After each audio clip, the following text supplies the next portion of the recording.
a week. Thankfully, a judge ordered him released, slamming DHS for its, and I quote, incompetently implemented deportation campaign. Incompetently implemented deportation campaign is putting it nicely, especially as it relates to small children. More apt in the Bible, quote from John 11th chapter 35th, referenced at the end of the judge's opinion, Jesus wept. DHS personnel are now forcing their way into private homes without a judicial warrant in violation of the Fourth Amendment. In one recent incident, ICE dragged a U.S. citizen from his home at gunpoint in underwear before realizing they had picked up the wrong person. The person ICE was actually looking for was sitting in jail in Minnesota. The Minnesota Department of Corrections says that ICE had this information all along. Bystander videos from Minneapolis and cities around the country show ICE and CBP personnel behaving like unprofessional goons, cursing at bystanders and mooning people from their hotel rooms. News reports have a Border Patrol agent was found passed out, drunk, and covered in vomit in a vehicle. And ICE personnel apparently stole a child's phone and sold it for cash. It's an embarrassment, and DHS's so-called leadership should be ashamed, if only they had any shame. Secretary Noem, Department of Homeland Security, has the blood of American citizens on its hand, but she takes no responsibility for anything. To the contrary, Secretary Noem was last seen in this committee room hiding behind her family in a desperate attempt to distract from her department's failures and abuses. Then she ran from our questions, leaving early under the guise of needing to attend a meeting that it turns out didn't even exist. Her inexcusable behavior should come as no surprise. She's always been more concerned with photo ops and wardrobe changes than following the law and fulfilling the mission of her department. Since being sworn in, Secretary Noem has enriched herself, abused the power of her office, obstructed congressional oversight, and violated her oath to the Constitution. Donald Trump and Kristi Noem are doing real damage to this country and to the department that was stood up 25 years ago in the wake of 9/11 to protect American citizens from future attacks. Secretary Noem is a liar with no concern for the lives of Americans killed by the department she runs. She must go. Mr. Chairman, I yield back. The gentleman yields back. Other members of the committee are reminded that opening statements may be submitted for the record. I would now like to formally introduce our witnesses. First is Mr. Rodney Scott. Mr. Scott is Commissioner of U.S. Customs and Border Protection. After decades of service at CBP, including a stint as Chief Border Patrol, he has served as a Senate-confirmed commissioner since June of 2025. Second is Mr. Joseph Edlow. Mr. Edlow is Director of Citizenship and Immigration Services. Director Edlow has served in numerous legal roles across the executive branch in Congress, including Chief Counsel to USCIS. Mr. Edlow has served as the Senate-confirmed Director since July 2025. Third is Mr. Todd Lyons. Mr. Lyons is the Acting Director of Immigration and Customs Enforcement. Acting Director Lyons began his federal service in the U.S. Air Force in 1993 and joined ICE as an agent in 2007. Mr. Lyons moved up the ranks and has served as Acting Director since March of 2025. Thank all the witnesses for being here today. Pursuant to Committee Rule 8C, I ask that the witnesses please rise and raise their right hand.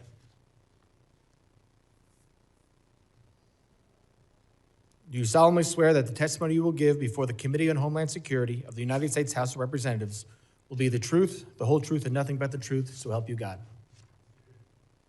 Let the record reflect that the witnesses have answered in the affirmative. Thank you, and please be seated. I will now recognize Commissioner Scott for 5 minutes to summarize his opening statement. Chairman Garbarino, Ranking Member Thompson, members of the committee. Thank you for the opportunity to appear here before you today. I'm honored to represent more than 67,000 dedicated men and women of U.S. Customs and Border Protection who are tirelessly protecting this great nation every single day by simply trying to make sure we know who and what is entering our homeland. Border security is national security. Law enforcement personnel that selflessly provide this service to America increasingly perform under difficult conditions and intense public and political scrutiny. But these brave men and women deserve our gratitude and thanks. It's my privilege to be here today joining my colleagues from Immigration and Customs Enforcement and Citizenship and Immigration Services. Our agencies work in partnership to secure the homeland and uphold the integrity of our immigration system. CBP has spent the last year rebuilding what was an intentionally broken border. As I informed Congress in 2021 and again in 2023, the open border policies of the Biden administration all but eliminated any meaningful border along this, and it replaced it with a porous geographic line defined by record-high encounters with illegal aliens, overwhelmed facilities, and a workforce that was stretched so far beyond their capabilities that hostile nations and the cartels exploited our border at will. That all changed on January 20th, 2025, under the leadership of President Trump. We have now implemented effective policies, established unified priorities and objectives across all federal departments, and empowered our workforce to do their jobs by simply enforcing the laws that already exist. We have imposed consequences for those who break our laws, the laws that this body enacted. And today, the United States, because of these efforts, enjoys the most secure border in our nation's history. But this progress did not happen by accident. It's a result of a comprehensive approach to border security. We ended catch and release, we prioritized detention and removal authorities, and we sent a clear message that illegal entry into the United States will not be tolerated. And the numbers speak for themselves. We have achieved record low illegal crossings between ports of entry. Border Patrol apprehensions along the southwest border totaled over 90,000 for the entire year. That's a number that used to represent a single month under the Biden administration. Daily encounters have dropped by 95%, averaging about 250 per day, compared to 5,000 a day during the Biden administration. Our increased enforcement also resulted in the seizure of over 617,000 pounds of illicit narcotics. That's nationwide, an 8% increase over the prior year. This included nearly 11,000 pounds of fentanyl and more than 186,000 pounds of methamphetamines. This is what having a secure border looks like. None of this would have been possible, though, without the vision and leadership of President Trump and the historic investments made in border security. The One Big Beautiful Bill, a $65 billion investment, is enabling CBP to modernize border infrastructure, deploy additional advanced technology, and to grow our workforce. Since January 2025, CBP is building smart wall at record levels. We're installing high-tech attributes where the Biden administration had shut it off. We're installing water barriers along the Rio Grande River, which denies criminals access to these routes. But that is not all. We're investing in technology at our ports of entry, non-intrusive inspection equipment, biometrics, and advanced surveillance to improve our ability to know what's coming into this country, the land, air, and sea, at and between the ports of entry. CBP's workforce is without a doubt the greatest asset that we have. The One Big Beautiful Bill is investing historic amounts of money in recruitment, hiring, and retention, and training to ensure that we have the most highly qualified and capable law enforcement professionals securing our border. Due to the collaboration across all federal departments, the resultant record low encounters, CBP has been able to surge resources to support ICE's targeted enforcement operations across the nation. CBP is integrated with ICE and other partners to identify and remove dangerous criminals and others who remain in the country illegally. As recent events have demonstrated, though, our officers and agents are increasingly facing an unprecedented level of aggressive interference and intimidation when executing the laws that you have asked them to enforce. These attacks on federal law enforcement personnel are coordinated and well-funded. This is not peaceful protest. No law enforcement officer should be put at personal risk simply for doing the job that we have asked them to do. I thank you for your continued support of CBP's mission, and I look forward to answering your questions today. Thank you, Commissioner. I now recognize Director Edlow for 5 minutes to summarize his opening statement. Thank you, Mr. Chairman. Chairman Garbarino, Ranking Member Thompson, and members of the committee. It is an honor to speak to you about the priorities and progress of U.S. Citizenship and Immigration Services. I'm grateful for your partnership as we work together to uphold the rule of law, protect our citizens, and safeguard our homeland. Let me begin by expressing my appreciation to President Trump for his trust in me and to Secretary Noem for her leadership at the Department of Homeland Security. I'm proud to serve alongside a workforce that's deeply committed to advancing the President's agenda, protecting our communities, and restoring integrity to America's legal immigration system. As Director of U.S. Citizenship and Immigration Services, my vision has been straightforward and clear. Restore accountability to our immigration system and ensure that it serves the interests of the American people first and foremost. Today, I want to highlight some of our most significant accomplishments: ending the exploitation of immigration programs, putting American workers first, protecting our communities from public safety threats, protecting national security, and combating immigration fraud. Fraud isn't just a paperwork issue. It's a national security and public safety concern. Often those who wish to do us harm exploit weaknesses in our system.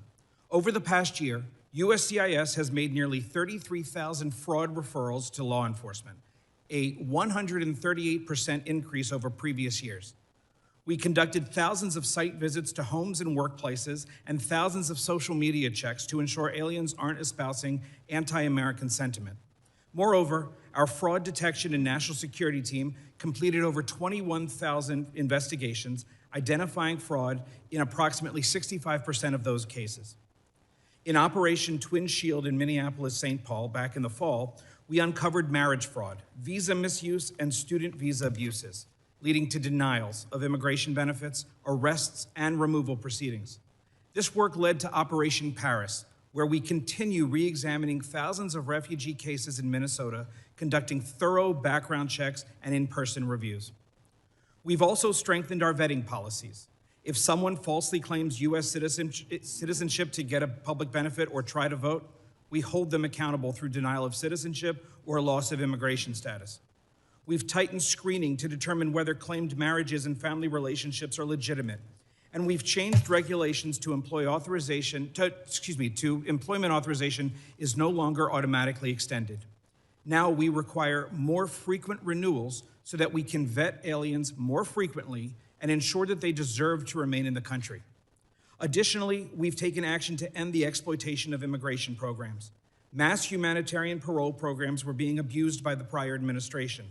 So we've restored them to Congress's original intent, allowing those benefits on a case-by-case basis. Secretary Noem also ended decades of temporary protected status for several countries, returning the program to what Congress intended: temporary protection, not permanent status in the United States.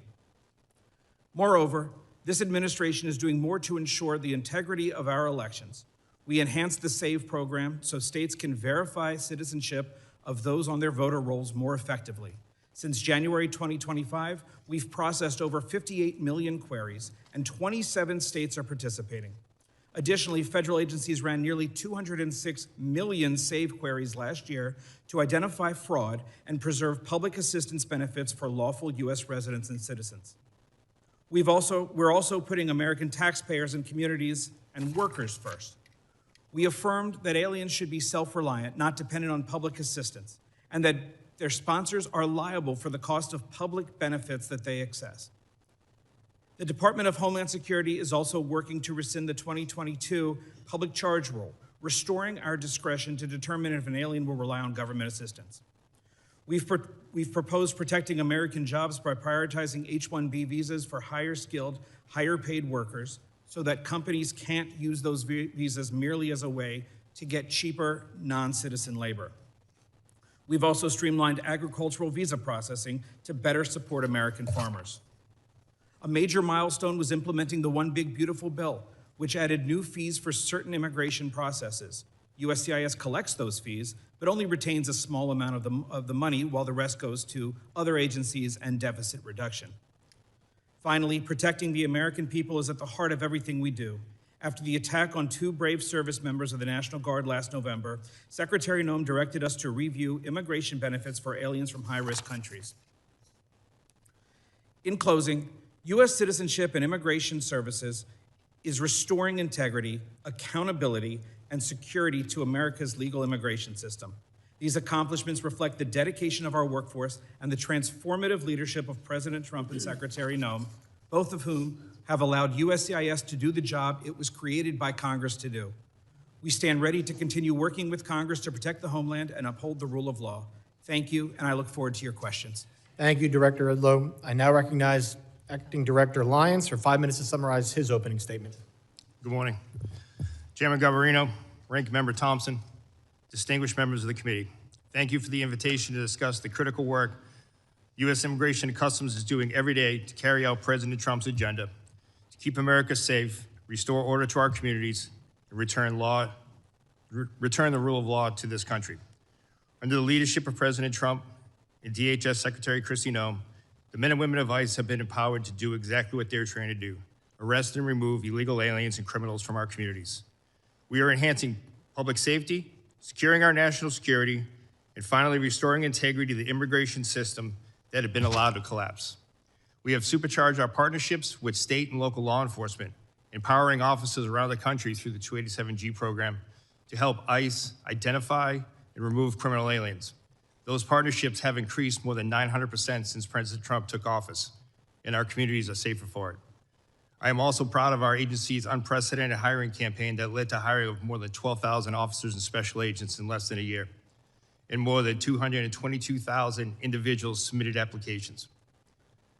This expansion of a well-trained and well-vetted workforce will help further ICE's abilities to execute President's and Secretary's bold agenda.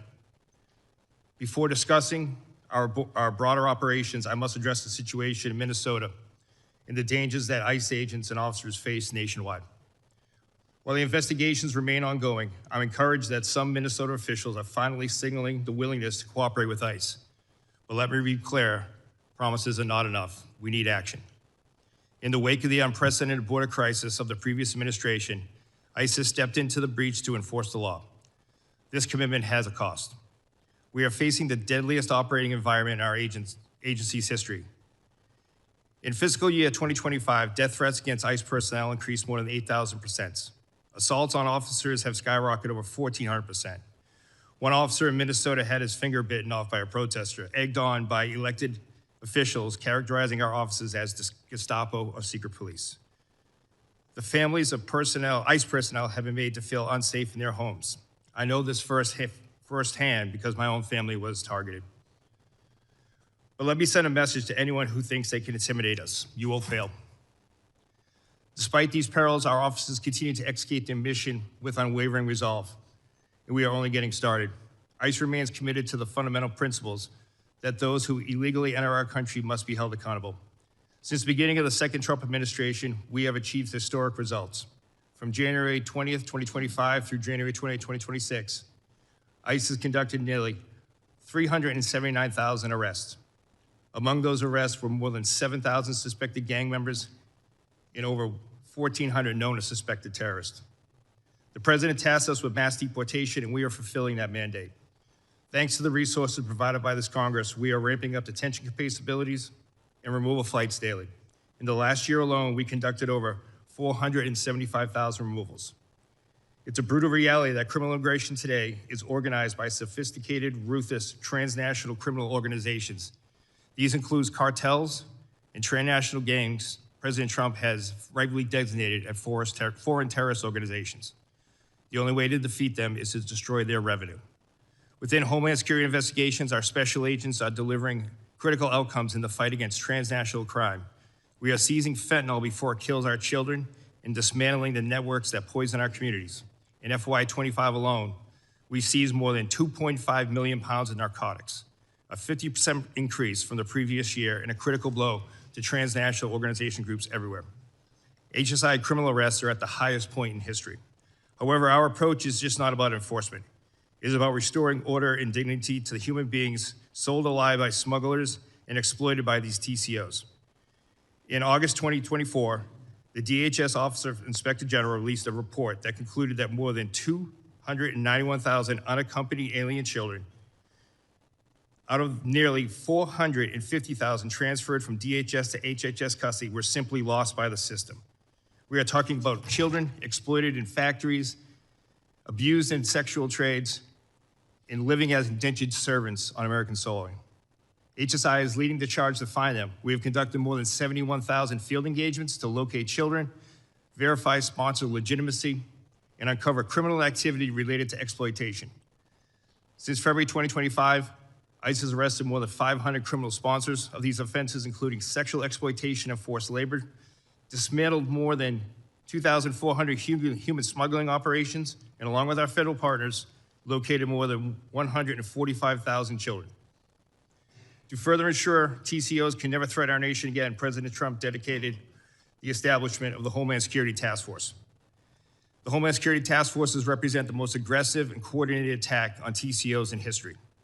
Through Cross-Border Financial Crime Center, we have developed and implemented a strategy to combat rampant fraud, including government programs in Minnesota and across the country. Using this strategy, HSI has opened numerous criminal investigations into the complex fraud systems that have resulted in the thefts of billions. Much of the fight ICE faces continue to be fueled by so-called sanctuary cities. These jurisdictions provided a shield for criminal aliens when a local jail refuses to honor ICE detainer and releases that predator back into the community. ICE exists to enforce America's longstanding immigration and custom laws. These laws are grounded in common sense, national sovereignty, and simple morality. Our officers and agents enforce these without hesitation, without apology. I ask that all the members of the committee treat them with profound respect that they have earned. Thank you. Thank you, Acting Director Lyons.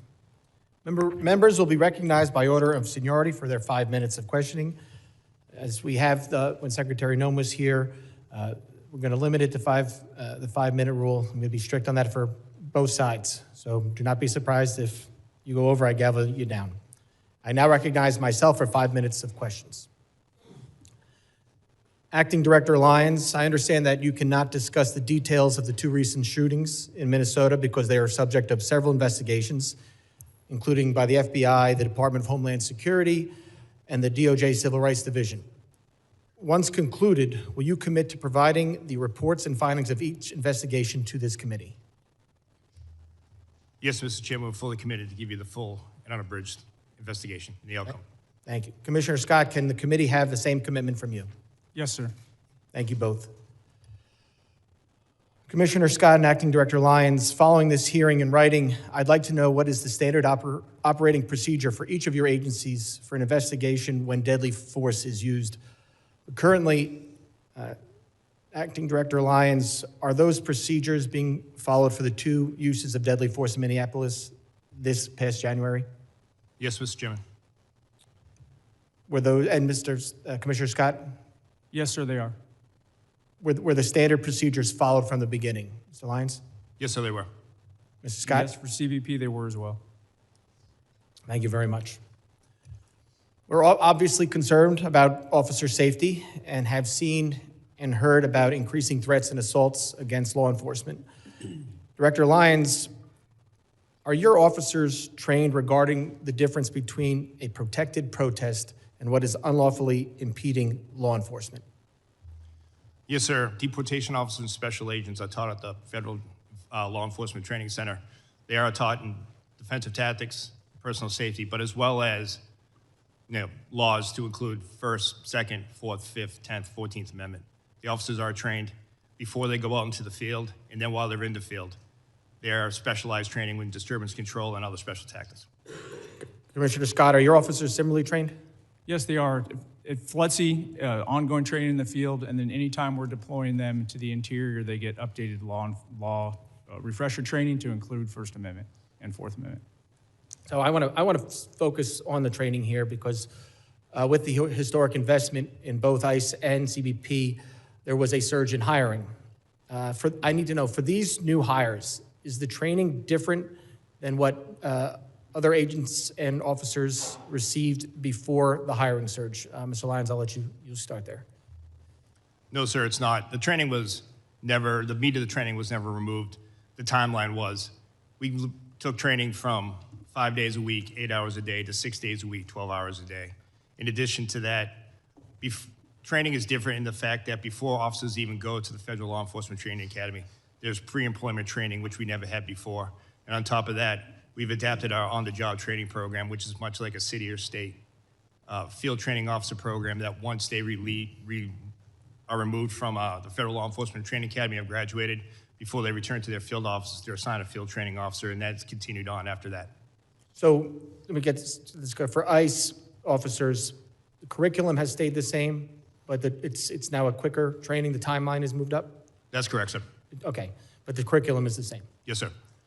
All right. Commissioner Scott, can you talk about if there's been a change in training since the hiring surge?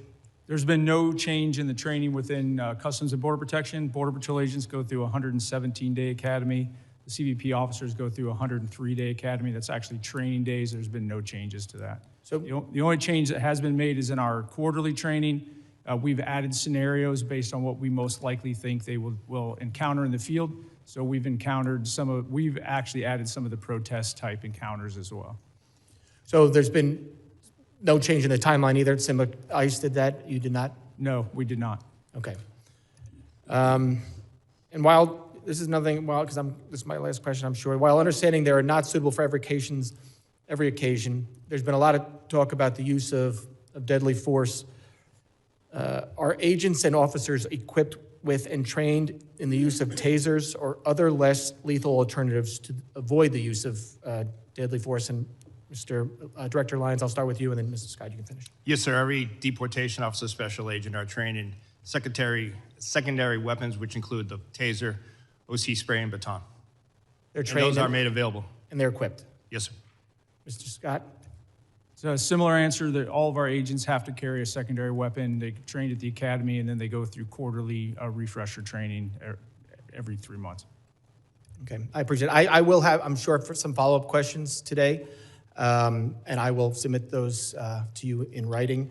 But with that, I yield back, and I now recognize the ranking member for 5 minutes of questions. Thank you very much, Mr. Chairman. Mr. Lyons, how many ICE agents have cameras as of today?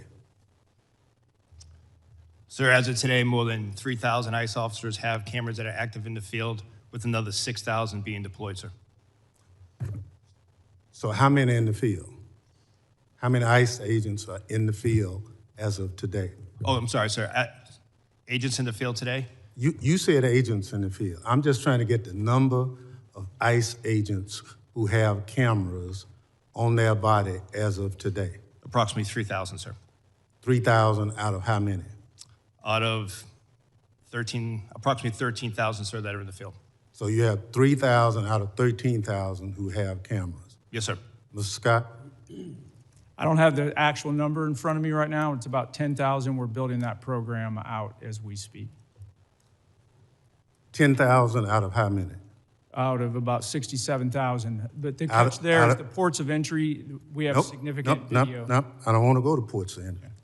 I just want to know how many cameras right now do you have on your agents? When you say agents, Border Patrol agents, there's about 10,000. 10,000 That's an out. estimate, 10,000 out of how many? Out of 20,000 Border Patrol agents. So half of them. Approximately, yes. So I'll give you a chance to look at that, since you said approximately, and get back to the committee on what's the accurate number. Not how many you're purchasing, how many as of this day. Understood, and I will get you that number. Thank you. Mr. Lyons, what's the regular timetable of training an ICE agent? Sorry about that, sir. Right now, the training is approximately 47 days at the Federal Law Enforcement Academy. Overall training is about 3 months, sir. So you went from 3 months to 47 days. No, sir, the whole total training to include the pre-employment training and then the OJT program is 3 months. And 47 days in the Federal Law Enforcement Training Academy. So they go to Flexi for 47 days or for 3 months? No, sir, you asked for the total training time. The total training time now is a combined 3 months, sir, with 47 days at the Federal Law Enforcement Training Academy. So you didn't reduce the timeline for any of the ICE agents to come on board? We reduced the timeline for the previous certified federal law enforcement officers or special agents, where we went to the ones who are already trained in firearms in defensive tactics and criminal procedure. We adapted to a shorter program so they would just have the extensive Immigration Nationality Act training, immigration law, and ICE-specific training. So if you hired somebody for ICE today, how much training would they receive before they become a full-time agent? So for a person off the street who has never been a law enforcement officer, they're looking at approximately 3 months of training, sir. And the 47 days is for who? That is for everyone that hasn't, who's never worked for ICE, sir. So you could have someone that's a Capitol Police officer. They would not have to go through extended training for when it comes to defensive tactics, firearms, et cetera. They would have to go through the rigorous immigration training, which unfortunately immigration law is just as confusing and long as tax code, which we have to ensure that we devote that extensive time to. Thank you so much. But Yes, sir. would you provide the committee with the timeline? Yes, sir. We will provide you. Some of us understand it's 47 days. Yes, sir. We will But provide you're you telling us it's 3 months. from the beginning, sir, when they go ahead and come on pre-employment training to the Thank OJT program afterwards. But we will provide the committee with the full Okay. breakdown. For Mr. Lyons and Mr. Scott, over the past several weeks, the president has made a series of comments regarding the midterm election. The president has urged my Republican colleagues in Congress to nationalize elections. Now, are you involved in any planning on guarding precincts in this country as of today? Mr. Scott, No, sir. Mr. Lyons. No, sir. So there's no information, you've not been asked to start deploying people for areas anywhere? No, sir. Well, thank you very much. Mr. Lyons, I'll get it in writing, Mr. Chairman. I'm going to follow your directions on that. Gentleman yields back. Thank you, Ranking Member. I now recognize the gentleman from Texas, Mr. McCall, for 5 minutes of questions. Thank you, Mr. Chairman. A decade ago when I chaired this committee, Mr. Thompson and I passed a bill to authorize ICE into law. It was a bipartisan effort. It passed the House overwhelmingly, both Republican and Democrat. A decade later, here we are. The Dems have called to abolish ICE. Now they're trying to shut it down. So what has happened in that 10 years? Let's go back to the last 4 to 5 years. What happened in this country and at the border? As someone who lives in a border state of Texas, we saw the most dangerous, wide open border that I've seen in my 22 years in Congress. 10 to 12 million people, and that's what we know about. I think it's far greater, came into this country. Many of them dangerous, violent criminals, some known or suspected terrorists, which I find extremely dangerous. That's why I served as an impeachment manager for Mayorkas, because he violated federal law. The federal statute says, as a former federal prosecutor, I know this, shall detain aggravated felons. What did Mayorkas do? He told his agents, that's discretionary. You can release them. As a result, we had tens of thousands of aggravated felons left on the streets of America to roam freely, not to mention the human and sex trafficking of children, Mr. Lyons, as you pointed out. So what is the administration trying to do? They're trying to remove a public safety threat from the United States of America. That is their job. Restoring public safety should be the number one priority. And one of the problems here, as I examine it, is that Minnesota, Minneapolis in particular, is a sanctuary city. What does that mean? That means that it's a magnet for illegal. They're protected under the current situation because state and locals will not cooperate with federal law enforcement. In fact, Mr. Lyons, is it not true that they were not honoring ICE detainers that were put on dangerous felons in prison so that you could remove them from the United States? That is correct, sir. The detainees were not honored at the local level in Minneapolis. This is the number one violation, In addition, the rhetoric on the left led to over 1,000% increase in assaults on ICE officers, an increase of over 8,000 of death threats to them. All this created a perfect storm for our officers being thrown into this situation. And then Agent Bovino came into the picture, and I would argue, in fairness, that he escalated the situation by the way that was handled. Your officers are not trained to effectuate crowd control. They are trained to move in surgically, go in and remove these dangerous, violent criminals from the United States of America. I've called for de-escalation after the two deaths, the two shootings that took place.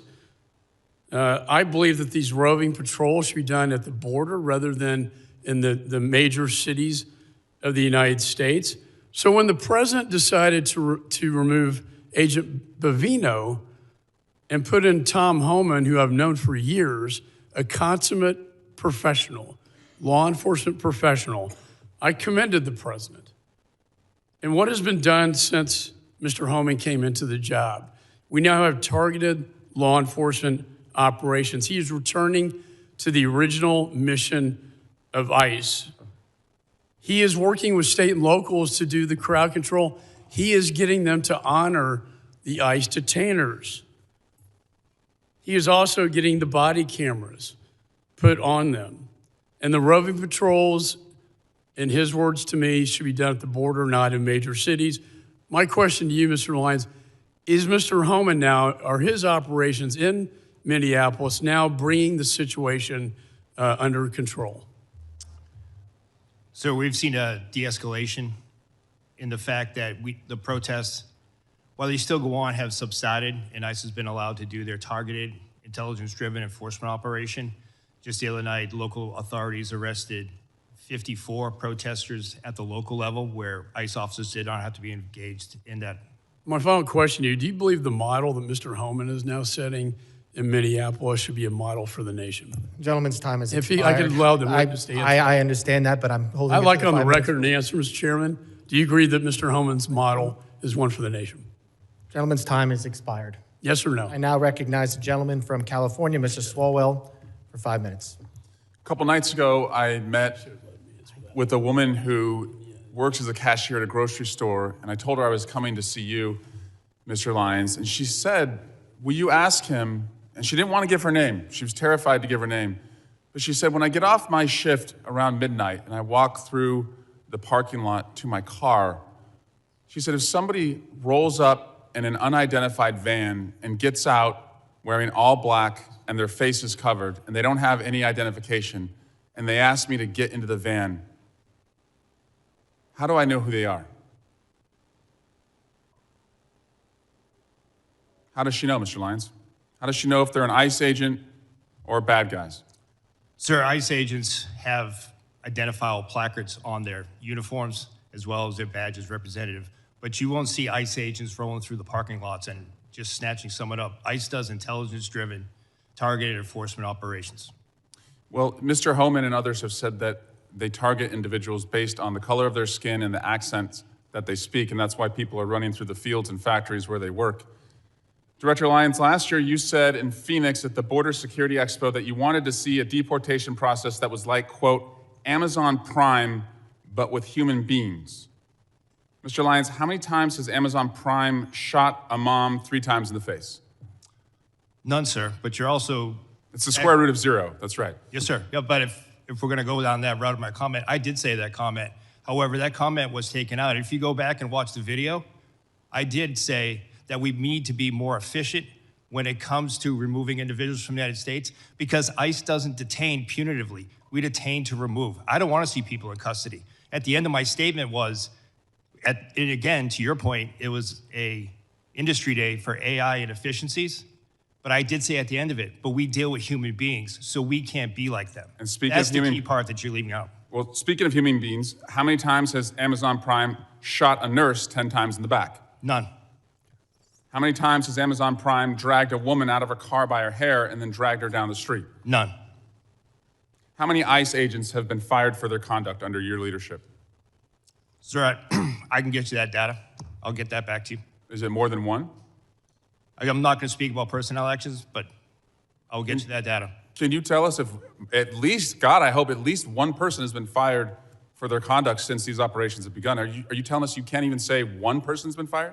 Sir, I'm not going to talk about personnel actions, but we will get back to you. But 2 people have been killed so far, is that right?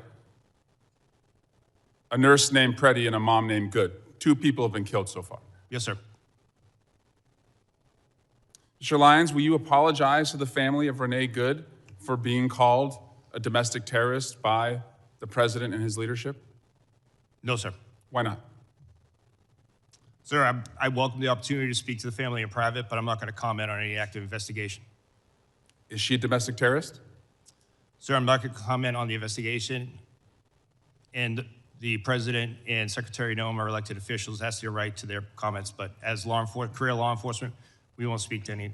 Do you agree with their comments? Sir, I'm not going to go ahead and talk about any ongoing investigation. Will you apologize to the family of Alex Preddy for also being called a domestic terrorist? Sir, again, I'm not going to speak to any ongoing investigation. Mr. Lyons, your staying to lead ICE is a decision. Sir, I'm sorry. Could you repeat Your that? staying on to lead ICE is a decision. And I've read your background. You have a decorated career. You've served in the military. You are what I would call otherwise employable. I think most people would agree this is not the only job that you can get. But since you've been on this job, women have been dragged by their hair through our streets. A 6-year-old child battling stage 4 cancer has been deported, and it turns out he was a U.S. citizen. People are running through the fields where they work.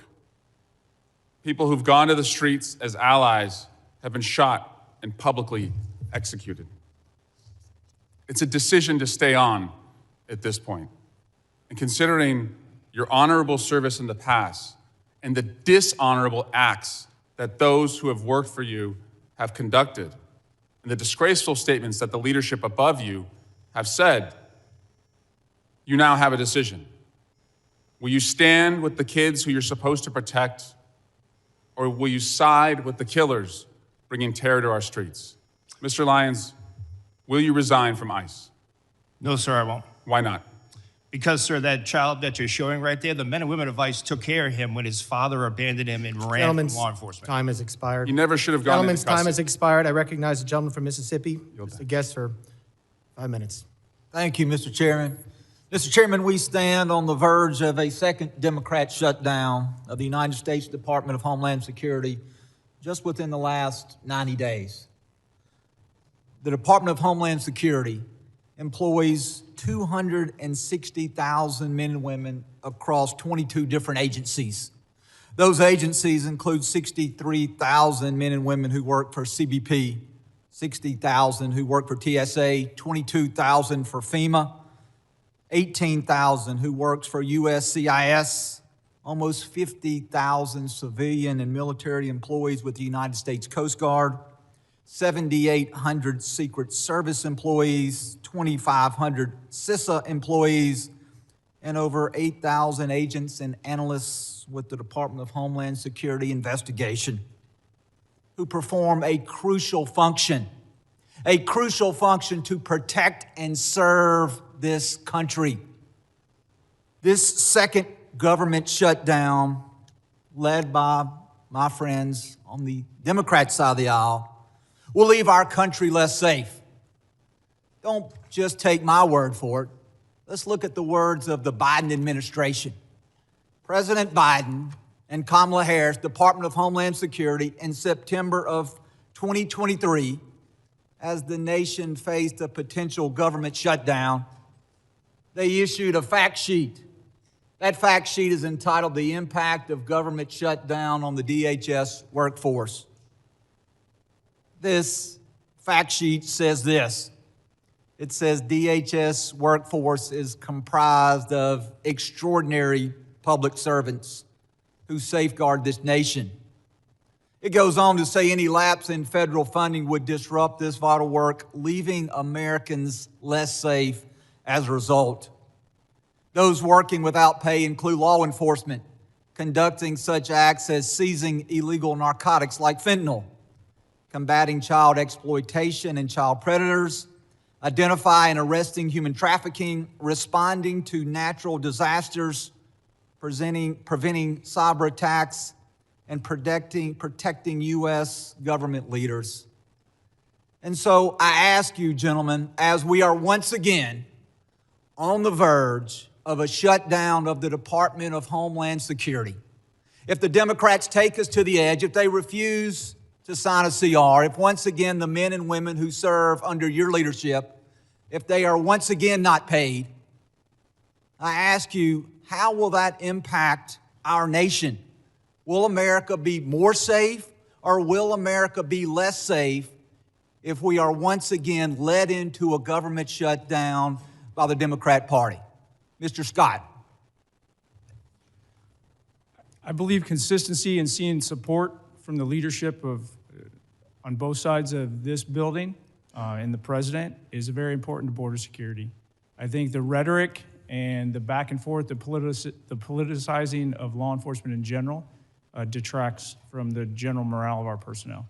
Is it not important that we pay the men and women who serve under your command?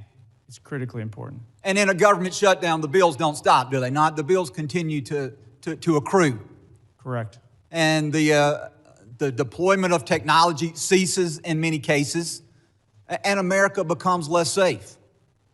Would you agree with that statement? I would agree America becomes less safe. Mr. Edlow, what about you? Well, Congressman, as I'm sure you're aware, USCIS is a little different in that we are fee-funded. So during a shutdown, the men and women working for USCIS will continue to be paid. However, in terms of our screening and vetting enterprises, as well as everything else we do, we have formed very, very strong working relationships with the other components, and that's critical for us to be able to do our work. While we may be there able to continue without our partners being paid and with them being furloughed, it's going to make America significantly less safe. And Mr. Lyons. Yes, sir. It will have a great impact, especially on the Homeland Security task forces and the men and women that are focused on the transnational crime and foreign terrorist organization. Mr. Lyons, very quickly, we've had many members of this committee who have made allegations. The Democrats have once again taken the mantle of the party to defund the police and abolish ICE. Do you wish to take my last few seconds to speak about the consequences that has on the men and women that you serve? The men and women of ICE are sworn law enforcement officers who are dedicated to do their mission to protect the United States. Thank you, Mr. Chairman. I yield back. Gentleman yields back. I now recognize a gentleman from California, Mr. Correa, for 5 minutes of questions. Thank you, Mr. Chairman. I want to welcome our witnesses today. Gentlemen, I wanted to start out by talking a little bit about my district, Southern California, Disneyland. Southern California is the center of manufacturing for the United States. California, biggest ag state in the Union. California, also, big donor, taxpayer dollars to the United States. President Trump got elected on the promise to deport the worst of the worst. Your numbers, Mr. Lyons, less than 14% of those arrested by ICE first year, 2025, had charges or convictions of violence. 70% of those deported had not even a traffic ticket. Mr. Lyons, I think we're all patriots, but I'm trying to figure out how, this is a question to you, sir, how deporting a nanny makes our nation safer, stronger, how trying to deport the father of 3 Marines make this country stronger, how deporting the parents of a number of Marines at Camp Pendleton makes this nation stronger. Sir, thank you for your welcome, first off. Just to address your the numbers with the 14%, sir, that's 14% that are listed as violent criminal felonies. However, what's left out of that is the fact that what's left off that list. Those 70% that don't have a traffic ticket and deported, how has that made our nation stronger? Sir, if you look at what ICE has done, more than 60% of every individual that is in ICE custody has a pending or a conviction on a criminal charge. Not to count. Sir, let me move ahead. I only have 3 minutes, and we'll talk later. Sir. Let's talk about American citizens. Again, back home. young people asking me, what do I have to carry with me so I won't be deported? Is, Mr. Lyons, carrying a passport, is that enough so they won't be detained or deported in my district? Sir, an American citizen shouldn't carry or shouldn't feel the need to carry a Let me passport tell you what in some of your ICE agents have done. They pulled over a gentleman in a pickup truck, showed his passport, they threw it to the side, detained him. What do we have to do to show that we're American citizens? Sir, no What do we American citizen falls under Title VIII. No American citizen will be arrested for being an American citizen. But you just said to my colleague that nobody has been fired because of violations of the law for disciplinary actions, yet this is happening in my district. Mr. Lyons, we're a very boring district. We work hard, mind our own business. ICE in our streets now. People are terrorized. American citizens, number of cases of Americans being detained, being taken in, some being held for 5 days. Sir, what do we do with those people in that situation? What do we tell them? Sir, I don't know of any particular case that you're speaking of American citizen being I'm more than happy to provide you a list, sir. 100%, sir. So let me ask you, sir, are you surveilling U.S. citizens today? No, sir. Those people protesting, practicing this First Amendment right, photos of them, data taken, they're not being placed in any kind of a database? There is no database for protesters, sir. One of your officers in Maine said to one of the individuals protesting, we're going to put your face in a little database. What does that mean? Do you have a little database No, sir. of Americans? No, sir, we don't. Then what do you think your ICE agent was doing to this individual when he said those statements? I can't speak for that individual, sir, but I can assure you there is no database that's tracking United States citizens. Sir, California, we're a sanctuary state. Does that cause you a problem picking up individuals? Yes, sir. I have with me today some data from Sheriff Barnes, Orange County Sheriff, very good friend. He's been here to testify numerous times. For 2025, he referred about 300 individuals for your office to pick up. 250 were picked up, 50 were never picked up. We had a long conversation saying, what is going on? If these are the worst of the worst, you've called ICE to pick them up and you didn't pick them up. Can you explain to us why you didn't pick up all these individuals that were referred to your office to pick up? Yes, sir. That's the key part of that is the referral. We make sure that those individuals are eligible to be placed in detention and for movability. So You in that never case, it would even be- looked at Gentlemen's those time's- individuals. Gentlemen's time. I would like to talk to you about this issue later on, Mr. Lyons. Gentlemen's Thank you very Time much. has expired. I now recognize the gentleman from Texas, Mr. Pfluger, for 5 minutes of questions. Thank you, Mr. Chairman. Why are we here?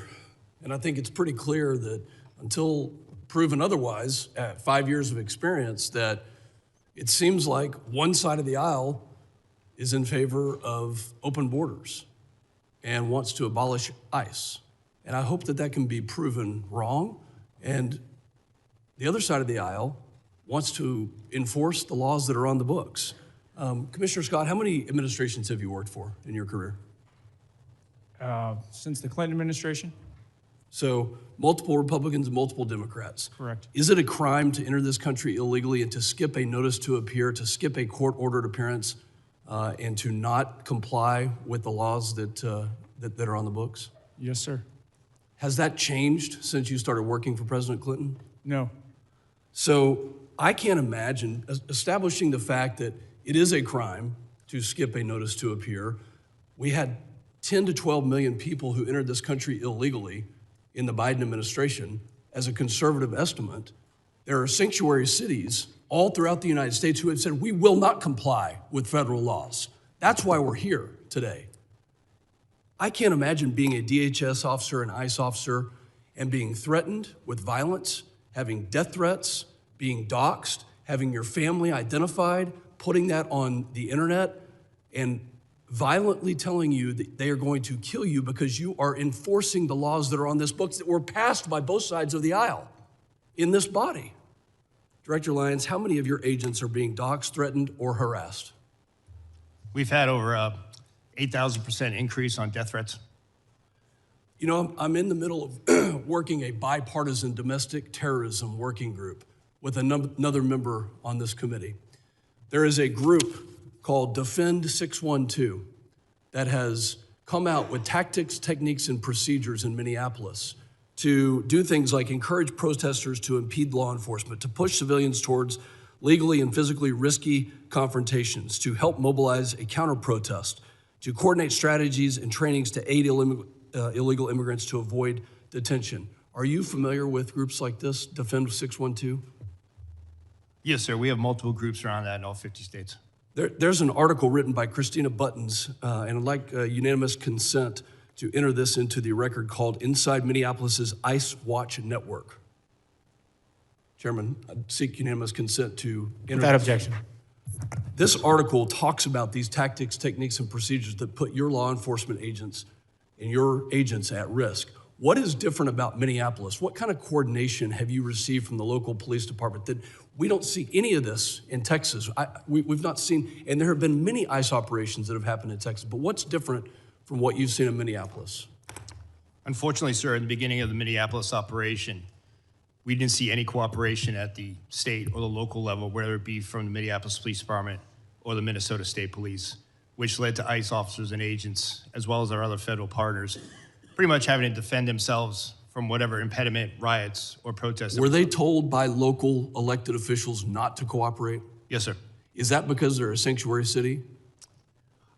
I'm assuming that's what it is, part- sir, but I can't speak to the mind of those elected officials, but they were ordered not to stand down. How did it make you feel as somebody who carries out the laws that this body has passed when you hear the mayor of Minneapolis say F ICE? Oh, sir, I mean, from a morale standpoint, it hurts us, to the fact that for decades, and I've worked since President Bush, ICE has always been in Minneapolis. We've always been in every major city and state. So it wasn't like it was a brand new thing. We've always been doing immigration enforcement. So that's demoralizing. Commissioner Scott, are you separating families? No. Tell me about when you served President Obama. Has anything changed in the policy of deportation? And how many people did President Obama deport? I don't have that number in front of me. Policies and how things are enforced do change. The laws have not changed. I believe what you're referring to is literally when someone is arrested, whether it's on immigration or whether it's a normal criminal offense, and they have children, we don't necessarily prosecute the children. But when someone's deported, if they want to take their children with them, they have that right. We do not separate them. I hope that the other side of the aisle will read this article on Defend 612 and look at the tactics, techniques, and procedures. And if this is domestic terrorism, where we have a group that's on signal that is calling out agents and doing things to interrupt, intercede, and prevent law enforcement from carrying out the laws that this body passed, that you'll have the courage to call it domestic terrorism if it is that way. And I yield back. Gentleman yields back, and I now recognize the gentleman from Michigan, Mr. Panadar, for 5 minutes of questions. Thank you, Mr. Chairman, and good morning to our witnesses. Commissioner Scott, did the ICU nurse, Alex Preddy, deserve to die? I cannot comment on an ongoing investigation, sir. Do you believe that he deserved to die? Should he be killed by your agents? I'm not going to comment on an ongoing investigation, sir, before it's concluded and all the facts are available. Do you agree with CBP Commander Bovino's statement that Alex Preddy was planning to massacre law enforcement agents? I'm not going to comment on an ongoing investigation, sir. Director Lyons, did Renee Good deserve to die? Sir, I can't comment on ongoing investigations. Director Lyons, do you agree with Secretary Noem and Vice President Vance's characterization of Renee Good as a domestic terrorist? Sir, I can't speak to their comments as that they are their own, but as an ongoing investigation, I can't speak to that. Director Lyons, what did your agents mean when he said, "You raise your voice, I erase your voice"? In the video just that we have seen, all of us have seen. Sir, I'm not aware of that video that you have, sir. I can't comment on what that officer has said. Does that statement, if I show you the video of that, does that statement reflect the value of your agency? And does ICE respect and adhere to the First Amendment? Yes, sir, ICE does respect and refer to the First Amendment, but that doesn't respect, your statement that you said doesn't represent the values of the men and women of ICE. Commissioner Scott, does CBP respect and adhere to the First and Second Amendment? Yes, we do. Don't you agree that Alex Pretty had every right to exercise his First and Second Amendment freedoms before being shot in the streets by one of your agents? I believe that every person in the United States has a right to their constitutional rights. Look, I have heard and seen enough. I'm just sick and tired of your agents running around in our cities, in our streets, causing illegal activities. ICE and CBP thugs are roaming our streets, attacking our communities, using our children as bait, referring to people as bodies and numbers, targeting people for their accents and the color of their skin, and killing American citizens, all while showing zero remorse for their actions. Director Lyons and Commissioner Scott, do you think President Trump will pardon you and your boss, Kristi Noem, before he leaves office, just like he has for insurrectionists and his political allies? Do you believe President Trump will pardon you? Go ahead. I'm not going to speak on behalf of President Trump, but I'll tell you, I signed up for this job to protect America, and I'm very proud of the service that I provide, and I don't need a pardon from anybody. Well, you better hope so. You better hope you get being pardoned, because you will be held accountable for the absolute disregard of the law your agencies have shown over the past year. Your agencies have lost the trust of the American people, with millions taking to the streets to protect the illegal actions of your agencies. And that's why I introduced a bill in the United States Congress to abolish ICE. ICE must be abolished. I also co-sponsored a bill to impeach Secretary Kristi Noem. And I believe Kristi Noem must be impeached. And this Congress must do everything in its power to carry out oversight actions against these rogues departments, including if Gentleman's necessary. time has expired. A witness has requested a break. Committee will recess for 5 minutes. Members of the audience will remain seated.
Committee will come to order.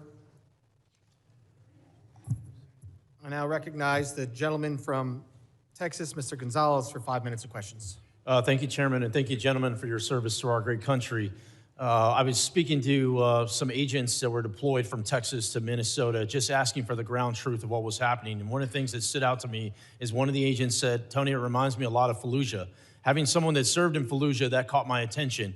And so my question first is to you, Commissioner Scott, is on the safety of our agents. In particular, I see that these task forces work, these anti-gang, these anti-terrorism task forces. But thinking of Fallujah reminds me of we were fighting a war that was the Persian Gulf when the world had changed.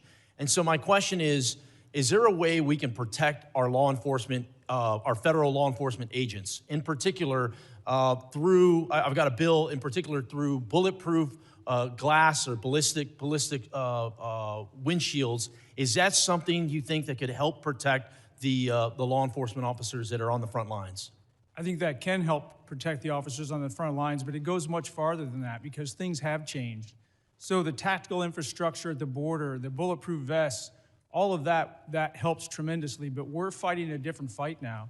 The reason you saw so many people surged into LA at one point and then now into Minneapolis was because we had to surge additional resources in to protect the ICE agents that were literally just going to try to make a lawful arrest. So we had to put in 2 teams, one to do the arrest and another one to deal with the protesters. Luckily, CBP, well, not luckily, unfortunately, CBP's had to build out this capability over the years because we had been dealing with increased protests at the border, mass incursions, so we trained our people how to do crowd control. But let's not miss the fact that we have coordinated, well-funded, and I think insurgencies or terrorist organizations, however you want to call it, literally trying to prevent legal laws from being enforced in the United States. That is a dramatic change. That's why we've had to shift. So we got to figure out how to protect our officers and agents more holistically. On social media, how do we keep them from being doxxed? When somebody goes to like did to Director Lyons, they follow his kid home and then have protests in his front yard and then put it out live on video. That needs to be a crime. I don't want to violate anybody's right to free speech, but going into your front yard and harassing your family just because you're a law enforcement officer, that should not be a protected action. The world has changed, and we need to change with it to make sure our federal law enforcement officers and their families are protected. My next question is for Director Lyons. Body cameras have been deployed in Minnesota. I think transparency helps regain public trust. Is there any plan to release any of the footage to the public? 100%, sir. That's one thing that I'm committed to is the full transparency, and I fully welcome body cameras all across the spectrum in all of our law enforcement activities. And yes, sir, body cam footage will be released. I agree with you completely. Everyone assumes this body camera footage is bad footage. So, in so many cases, it's the exact opposite. And we get a show from the officer's lens what exactly they're dealing with on a daily basis, not just a 15-second clip we see on TikTok or whatever it may be. I'm very pleased to hear the releasing of more public footage. My next question is for you, Commissioner Scott. As a member of Congress, I have a very similar, all of us, the question's really for all of us. As a member of Congress, what can I do to make sure what happened in Minnesota doesn't happen in my community? Put laws in place that protect our officers and agents so they can go out and do their job confidently and know they really truly have the backing. And then, I gotta plug it, actually fund the programs. So when body cameras got rolled out to CBP, the technical capability of the camera got rolled out, but the funding for the personnel to support the programs and the data, that can drain basically all your other operations. So fund the entire program so that we can be transparent and that we can make sure America knows what we're doing because that trust is critically important. Thank you for that. My next question is Director Edlow. Too many times we talk about the enforcement side, which I think is very important. We see the millions of criminal aliens that are loose in our country. We got to go out there and keep our community safe. But we need to be talking more about the legal aspect of it, the people that are doing it the right way. I was very encouraged to see 65,000 visas get released not too long ago. The question I have is, what are the details? What is the timeline behind that? What is the purpose of those? Can you specifically speak to the legal visa process? Well, if you're referring to the 65,000 that were the supplemental Yes. H-2Bs. That's exactly right. So that's there's 60,000 or 65,000, 66,000, excuse me, that go out every year at 2 times in the year. And then Congress has, for many, many years, given the department the authority through the secretary to increase that based on the needs of the country. So those visas were released. I don't remember exactly when the time has expired. I apologize. And again, any questions? I know I'm being tight on the rules. We have to be. There's a lot of questions. We want to get through everything today. Any members will be able to submit questions in writing, and you can detail these. Thank you very much. I now recognize the gentleman from Rhode Island, Mr. Magaziner, for 5 minutes of questions. Mr. Lyons, has ICE hired anyone who is charged with a crime related to the January 6th riot here at the Capitol? Sir, I don't have that information, but I would say no. Could you find out and please report back? Yes, sir, I'll get that. I'll take that as a get Would back. you hire someone who attacked police officers here on January 6th, even though they were unfortunately pardoned by the president? Sir, we take assault on law enforcement very serious, and we have a good, strenuous vetting program. I'm sure. Thank you. Commissioner Scott, how many of your agents have been disciplined for excessive use of force over the past year? I cannot comment on ongoing or I'm not asking you to comment on personnel specific action. investigation. How many of your agents have been disciplined? I'm just asking for the total. I'll for get that excessive number force. to you. I don't have it in front of me. All right. I sent you a letter asking that question and haven't received a response. Will you commit to sending a response to me, please? Yes, sir. All right. I'd like you to view this video. This is video of what appears to be pepper spray thrown by a federal agent into Rafael Veraza's car. You okay, mama? You okay? Seconds later, he realized his daughter, 1-year-old Ariana, was in the back seat, also battling the chemicals. Are you familiar with this incident? Yes. Okay. Now, this is a family of United States citizens who were out to get groceries at a Sam's Club in Chicago. When they arrived, they could see that there was a chaotic operation in the parking lot. They turned their vehicle to leave, at which point your agents sprayed pepper spray out of their vehicle and into the driver's side window of the Veraza's family vehicle. Is it proper procedure to aim pepper spray into the window of a moving vehicle?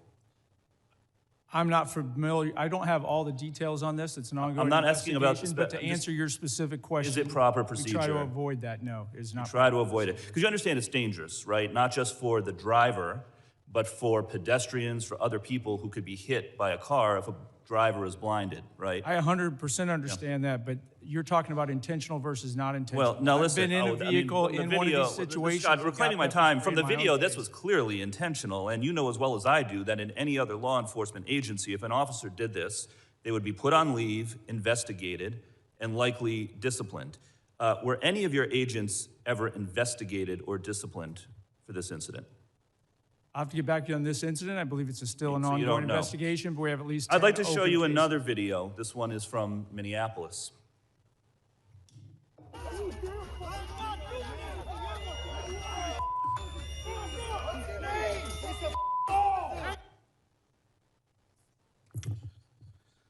So as you can see, the agent sprayed pepper spray at close range directly into the face of an individual who had already been pinned to the ground by 3 other agents. And there's a picture of this behind me to give you a better view. Is this proper procedure for the use of pepper spray? I cannot comment on that because you're only showing one piece, and that subject Has is this clearly agent not been compliant. investigated? But this is not the intended use of this weapon, correct? The intended use is to try to avoid escalating. It's to de-escalate the All right. situation. And Well, get he was the already pinned to the individual ground by comply. 3 other agents. I think he had been de-escalated. Is there any investigation into this agent for doing this? I'll get back to you. There are several open investigations. All right, listen, there has been no accountability in your agency under the Trump administration. None. Your agency has repeatedly been caught on tape using unnecessary violence against civilians, and you can't even tell me if any of these agents have been investigated or disciplined. You are supposed to be making people safer, and instead, your agents are being unnecessarily violent. And that is why the Trump administration has lost the trust of the American people on immigration. Understand, it's not just the actions of the agents in the field, it is the lack of accountability from the top that has caused public trust to erode. And there need to be major reforms before we vote to give any of you any more funding. Your agencies need to act like other law enforcement agencies. Take off the masks, wear badge numbers, enforce discipline with real standards of conduct. But accountability starts at the top. Kristi Noem is completely unfit and should be removed from office. And all of the operations that we just watched were overseen by Commander Gregory Bavino, who himself engaged in excessive use of force. He even admitted that he lied to a federal judge when he claimed he had been hit by a rock prior to throwing a tear gas canister at a crowd of civilians. But then after the footage came out, and that turned out to be not true, he admitted that he had lied about it. Mr. Scott, what disciplinary action do you plan to take against Mr. Bavino? I cannot comment on personnel actions on any. Is there an investigation underway or being considered into Mr. Bavino? Every allegation and every use of force is fully investigated. Well, please investigate him. Goes through a review board. You need to start enforcing discipline. Gentleman's time has expired. I now recognize the gentleman from Alabama, Mr. Strong, for 5 minutes of questions. Thank you, Chairman Garbarino, Ranking Member Thompson, and thank you to all our witnesses for being here today. Let me start with the simple facts. The border is now closed. Fentanyl poisonings are down by more than 35%. I thank each of you for your service to our country. I remember in April of 23 when then Secretary Mayorkas testified before this very committee that the U.S. border was, and I quote, secure, close quote, and not open.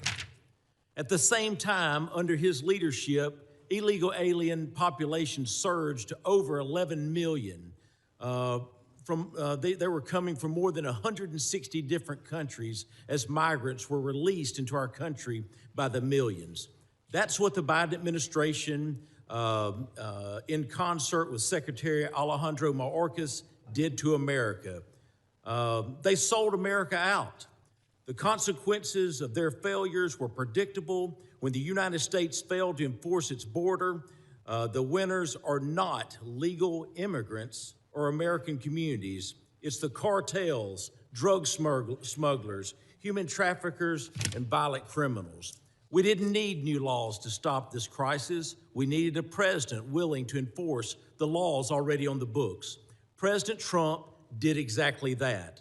Another promise made, another promise kept. And today, the number of illegal aliens being released into our country is zero. Zero. That's what it took a president to make the hard decisions. And America is better because of it. So my question is straightforward. Commissioner Scott, was Secretary Mayorkas telling the truth when he testified before this committee that the border was secure? Consistent with my prior testimony, no, he was not. As you stated earlier, the underlying immigration laws haven't fundamentally changed in decades. What has changed is how different administrations choose to enforce these laws, particularly during the previous administration. It was 100% orchestrated to allow illegal aliens to invade our country under the Biden administration. From an operational standpoint, how important is consistency and enforcement for deterrence and border control? It's extremely important, and we keep talking about immigration, but let me remind people, border security really is national security.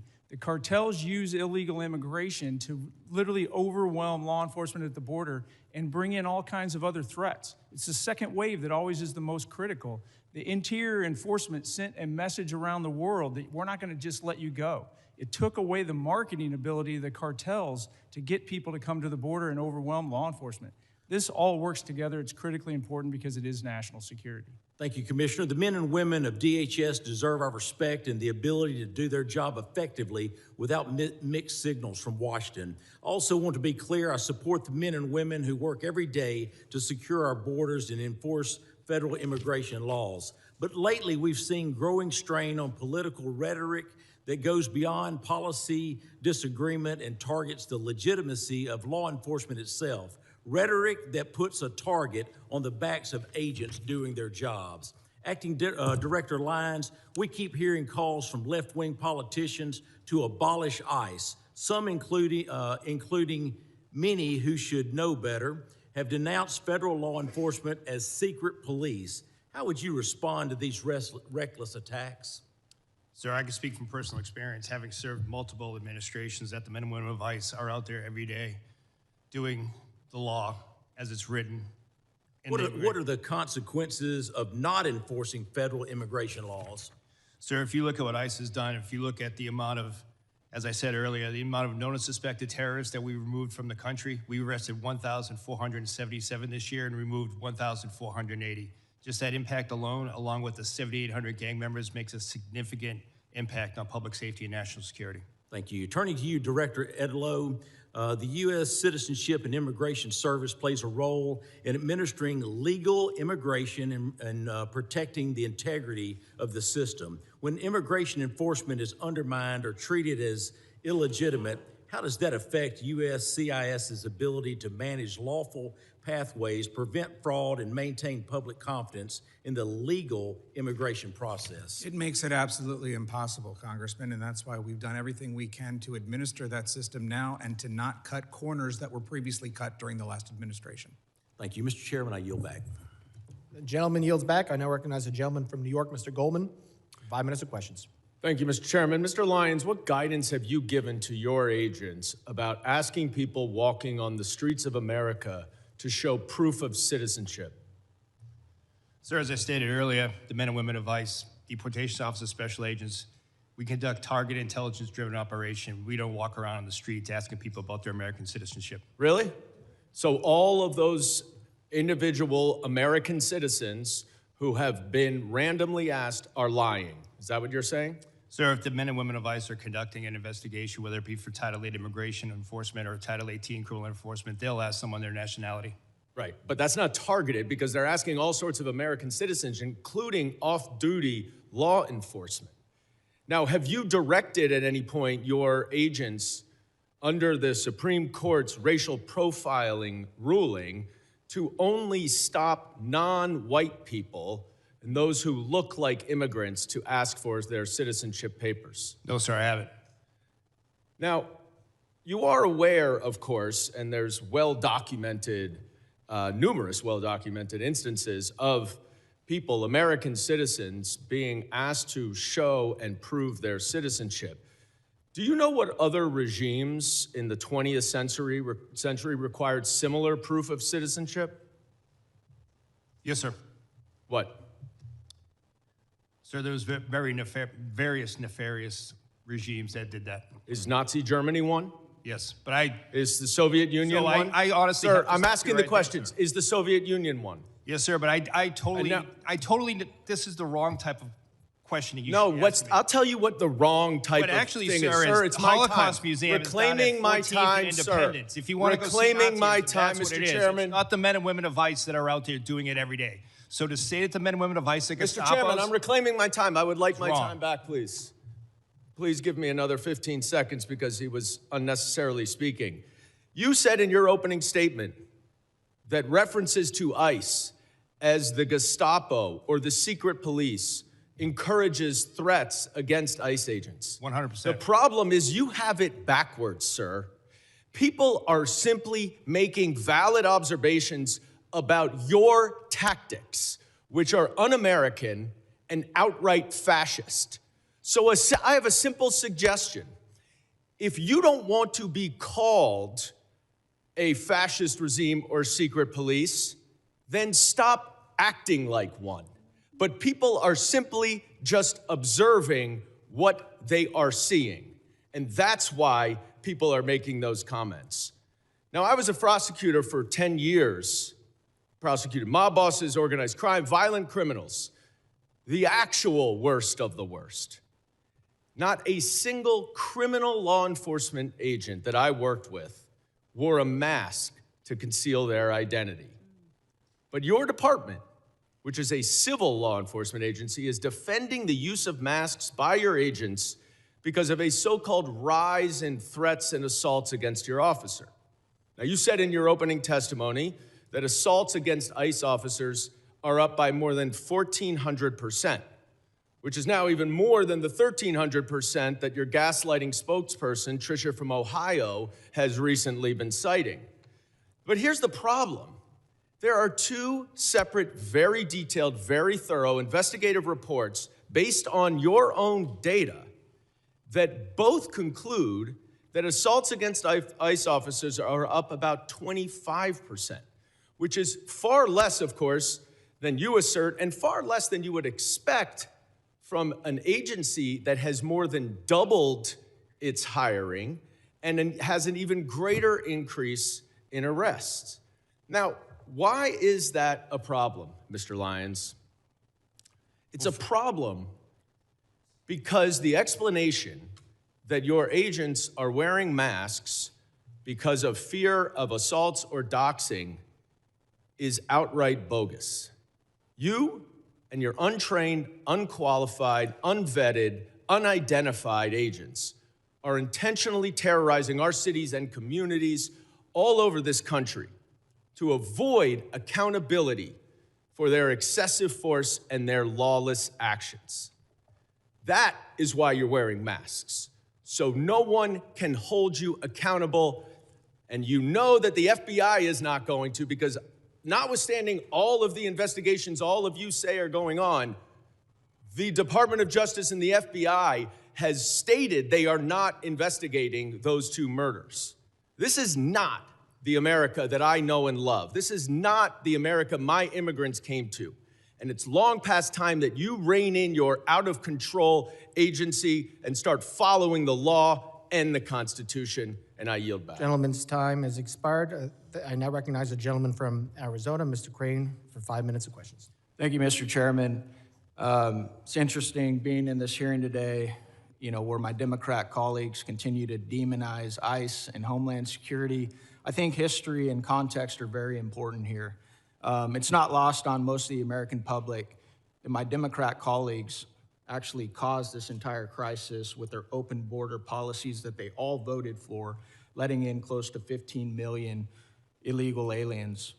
I also want to go through real quick some numbers of ICE deportations with other presidents who I believe both you, Mr. Scott, and you, Mr. Lyons, have worked for.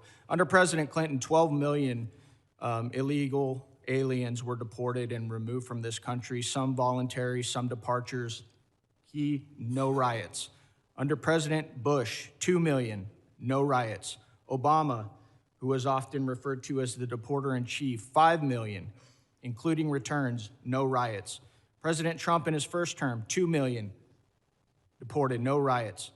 President Biden, 4 million, including expulsions, varying by estimates, no riots.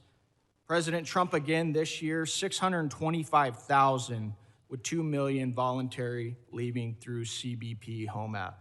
Mr. Scott, can you explain why these other presidents that you work for, both Democrat and Republican, have deported far more people than this president and we've seen no riots? I would say it has a lot to do about rhetoric and misleading the American public about what's really going on and how important border security really is to this nation. Let's talk also about my Democrat colleagues and something they also supported, and that's these sanctuary cities. I think that's very important, and I don't think a lot of Americans really understand these sanctuary cities. Mr. Scott, Mr. Lyons, is it true that you would rather send your officers into a jail to get some of these illegal alien criminals? Is it safer for your agents and also the illegal alien criminal if your officers are able to go into a jail instead of having to go out and find them on the street? Mr. Lyons, I'll start with you. Yes, sir, it would be. You wouldn't see the amount of law enforcement officers involved in immigration operations. Right. How about you, Mr. Scott?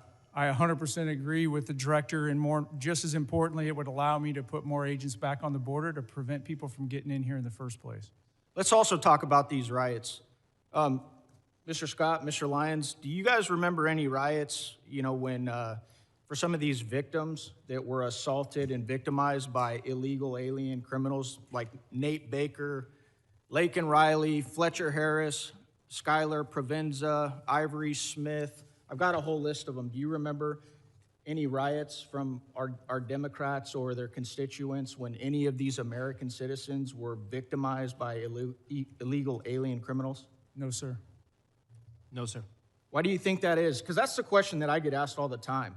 Congressman, why do the Democrats care more about illegal alien criminals than they care about these American citizens, many of them who are young, have their entire lives ahead of them, didn't show up to a protest, right, to obstruct federal law enforcement. They're just going about their daily lives and they get victimized by people who aren't supposed to be here. Why do you think they don't care about American citizens? I cannot speculate, but when I look at the chaos that it creates and the corrosive nature that it creates, I go beyond the politics of the United States and I look at our nation-state adversaries like Iran, Russia, and China, and their influence on social media to keep this negative discourse going. And I think this is a much bigger issue than we're actually admitting that it is in here. I want to tie this together to something that's very pertinent that's going to happen this week here in Congress, where the American people are going to see the bookend of what's going on. We are going to attempt to pass the Save America Act, okay? Which requires documentary proof of U.S. citizenship to register to vote. It imposes photo ID requirements to vote, and it penalizes officials who do not enforce these requirements. And you won't see most of these folks over here on the other side that are demonizing you guys right now. You will not see them support it. So they let millions and millions of illegal aliens into the country.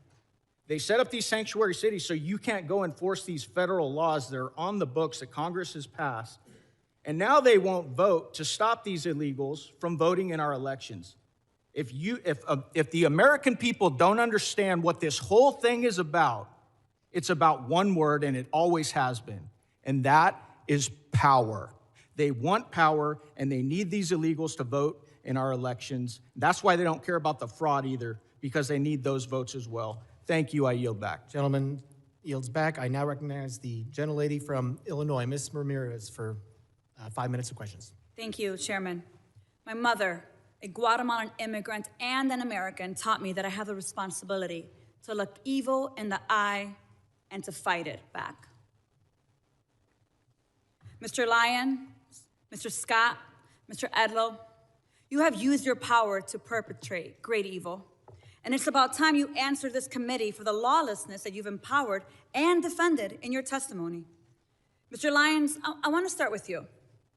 And I want to talk about ICE. Because under your leadership, ICE has shot and killed Silverio Villegas Gonzalez and Renee Good, violated nearly 100 court orders in January alone. You've used banned chokeholds in more than 40 cases, engaged in warrantless arrests despite of a consent decree, and you used children as bait to put 3,800 children in detention. You created traps for people at immigration court who were following the law and doing it the legal way. And you broke the law by entering into people's homes without a judicial warrant in violation of the Fourth Amendment. Now, let's talk about you, Mr. Scott, and CBP next. Under your leadership, CBP has attempted to execute Marimar Martinez, shooting her 5 times and not releasing the footage that you should release so that we can see the evidence, murdered Alex Preddy, used chemical agents dozens of times in Chicago after a judge ordered you to stop, conducted warrantless surveillance and racial profiling, and acted with total disrespect and disregard for the law while engaging in roving patrols, plate switching, dangerous traffic maneuvers, and observer intimidation. Again, criminals act with that total disregard for the law, and we continue to see it. You would both have us talk about respect for your mission and your agents, but your agencies are unaccountable, paramilitary forces, and I have just as much respect for you as I do for the last white men who put on masks to terrorize communities of color.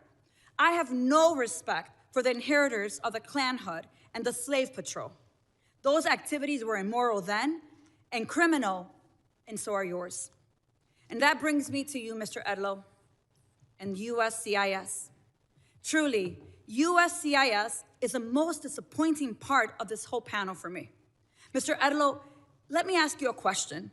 Is USCIS's mission to uphold America's promise as a nation of welcome and possibility with fairness, integrity, and respect for all we serve? Yes or no? Is that the mission?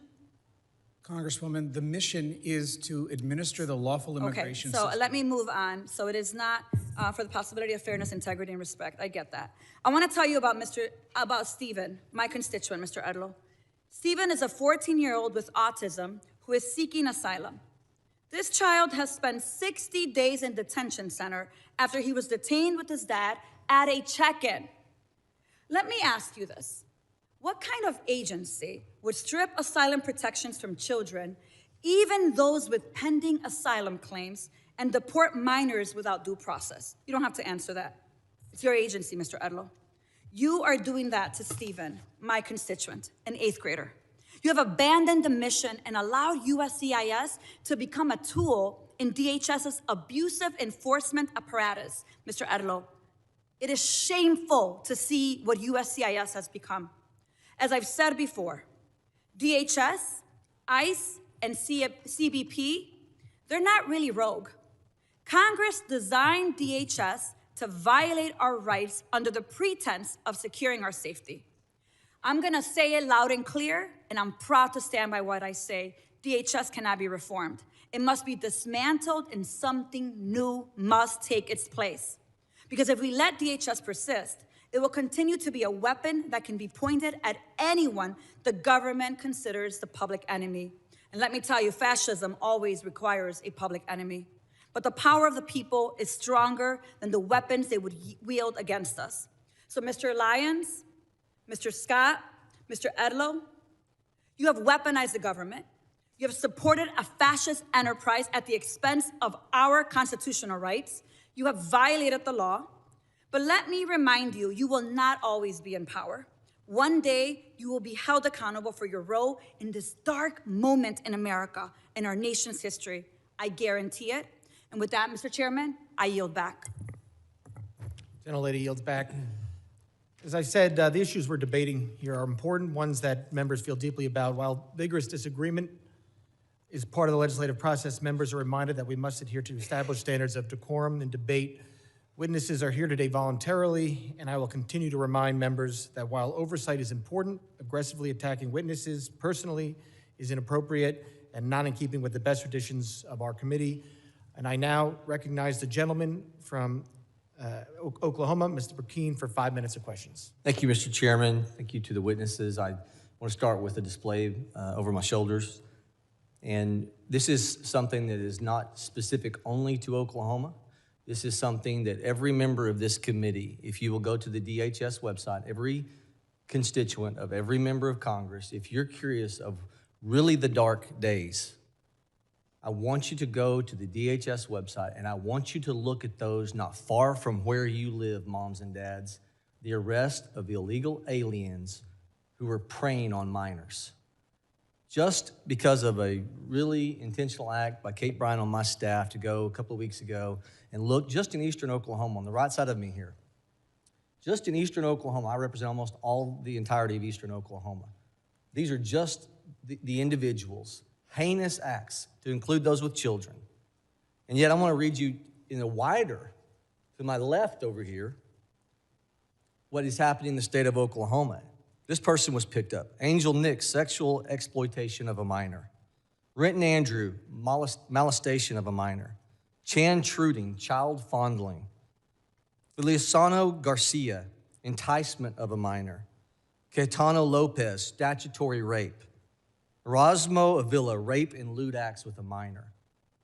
So for everyone who is in short-term memory, it's the way things operate in the court of public opinion, everyone is looking and you're forgetting the conversations you were having 2 and 3 years ago. If you had teenage kiddos wanting to go outside of your home and you knew that they were going to go to Dallas, Texas, or some city, and you knew that you had to have a conversation with them with what was happening, the 15 million you knew were in the country illegally, that you had no idea what they would be doing, who would they be preying upon. And moms and dads, don't you feel just a little bit safer if we're going to be gut level honest?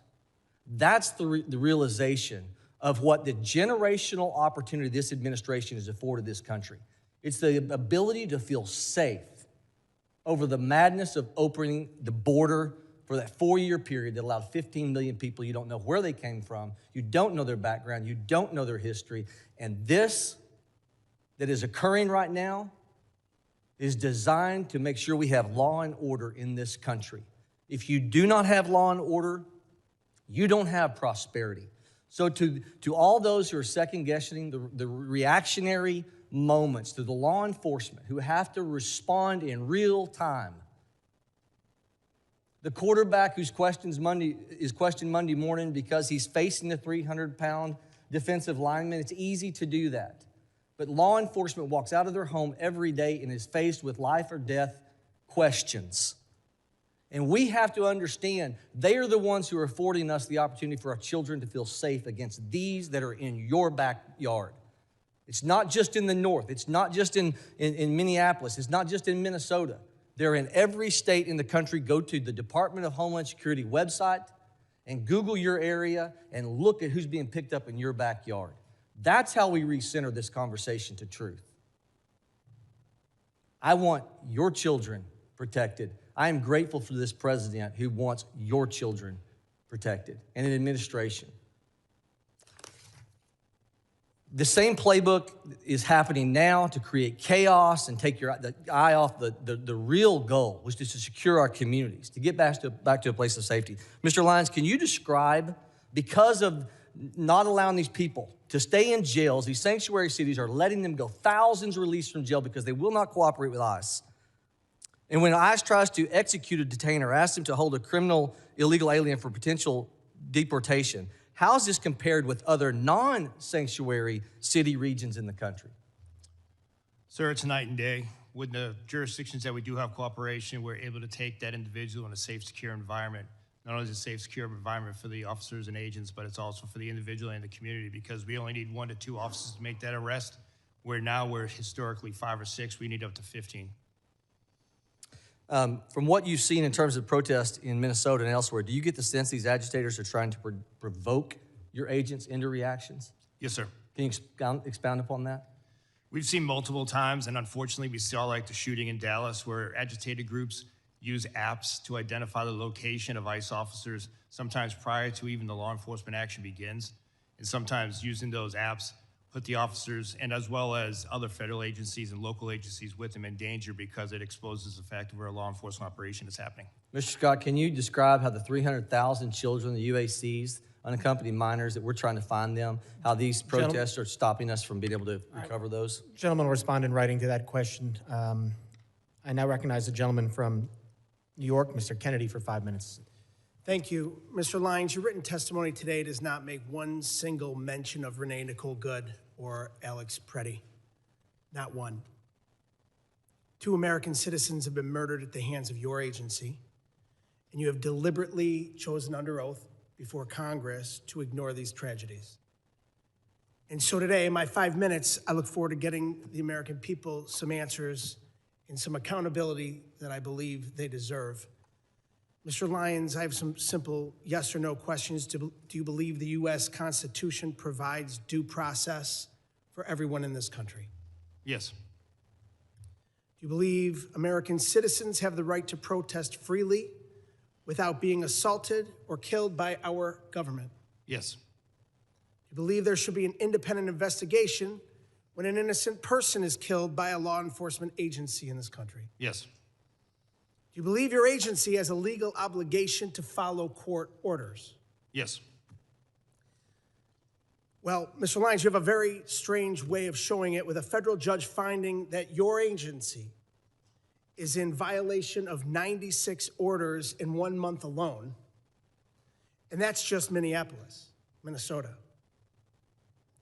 This administration and the agencies represented before us have shown a complete and utter disregard for the law and the Constitution. Renee Nicole Good and Alex Preddy, both American citizens, both dead at the hands of federal agents. Alex Preddy was a VA ICU nurse who dedicated his life to healing people, healing veterans. I worked as an occupational therapist for over a decade. In that video that we've all seen, it was Alex Preddy who was doing what healthcare workers do, what nurses do. They help people who are hurting, help people who are in trouble. In this case, helping a fellow peaceful protester who was shoved to the ground right before your agents shot him 10 times. And we're now learning that FBI Director Kash Patel stopped the U.S. Attorney's Office in Minnesota from investigating the death of Ms. Good because of fear that an investigation would contradict President Trump's falsehoods that she violently, willfully, and viciously ran down an agent. 6 federal prosecutors resigned rather than participate in a cover-up.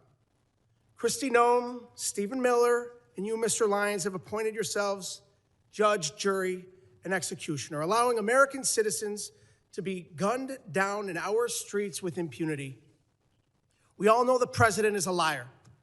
He's sold snake oil his entire life, but he can't tell us and the American people that we did not see with our own eyes what we saw in that video. 2 Americans shot dead in cold blood. The American people aren't stupid like he thinks we are. The fact that our government murders American citizens, lies about it, and then refuses to investigate or seek justice is beyond abhorrent. It's un-American. Mr. Lyons, in America, we shouldn't have secret police. We shouldn't have masked government agents executing citizens in the streets.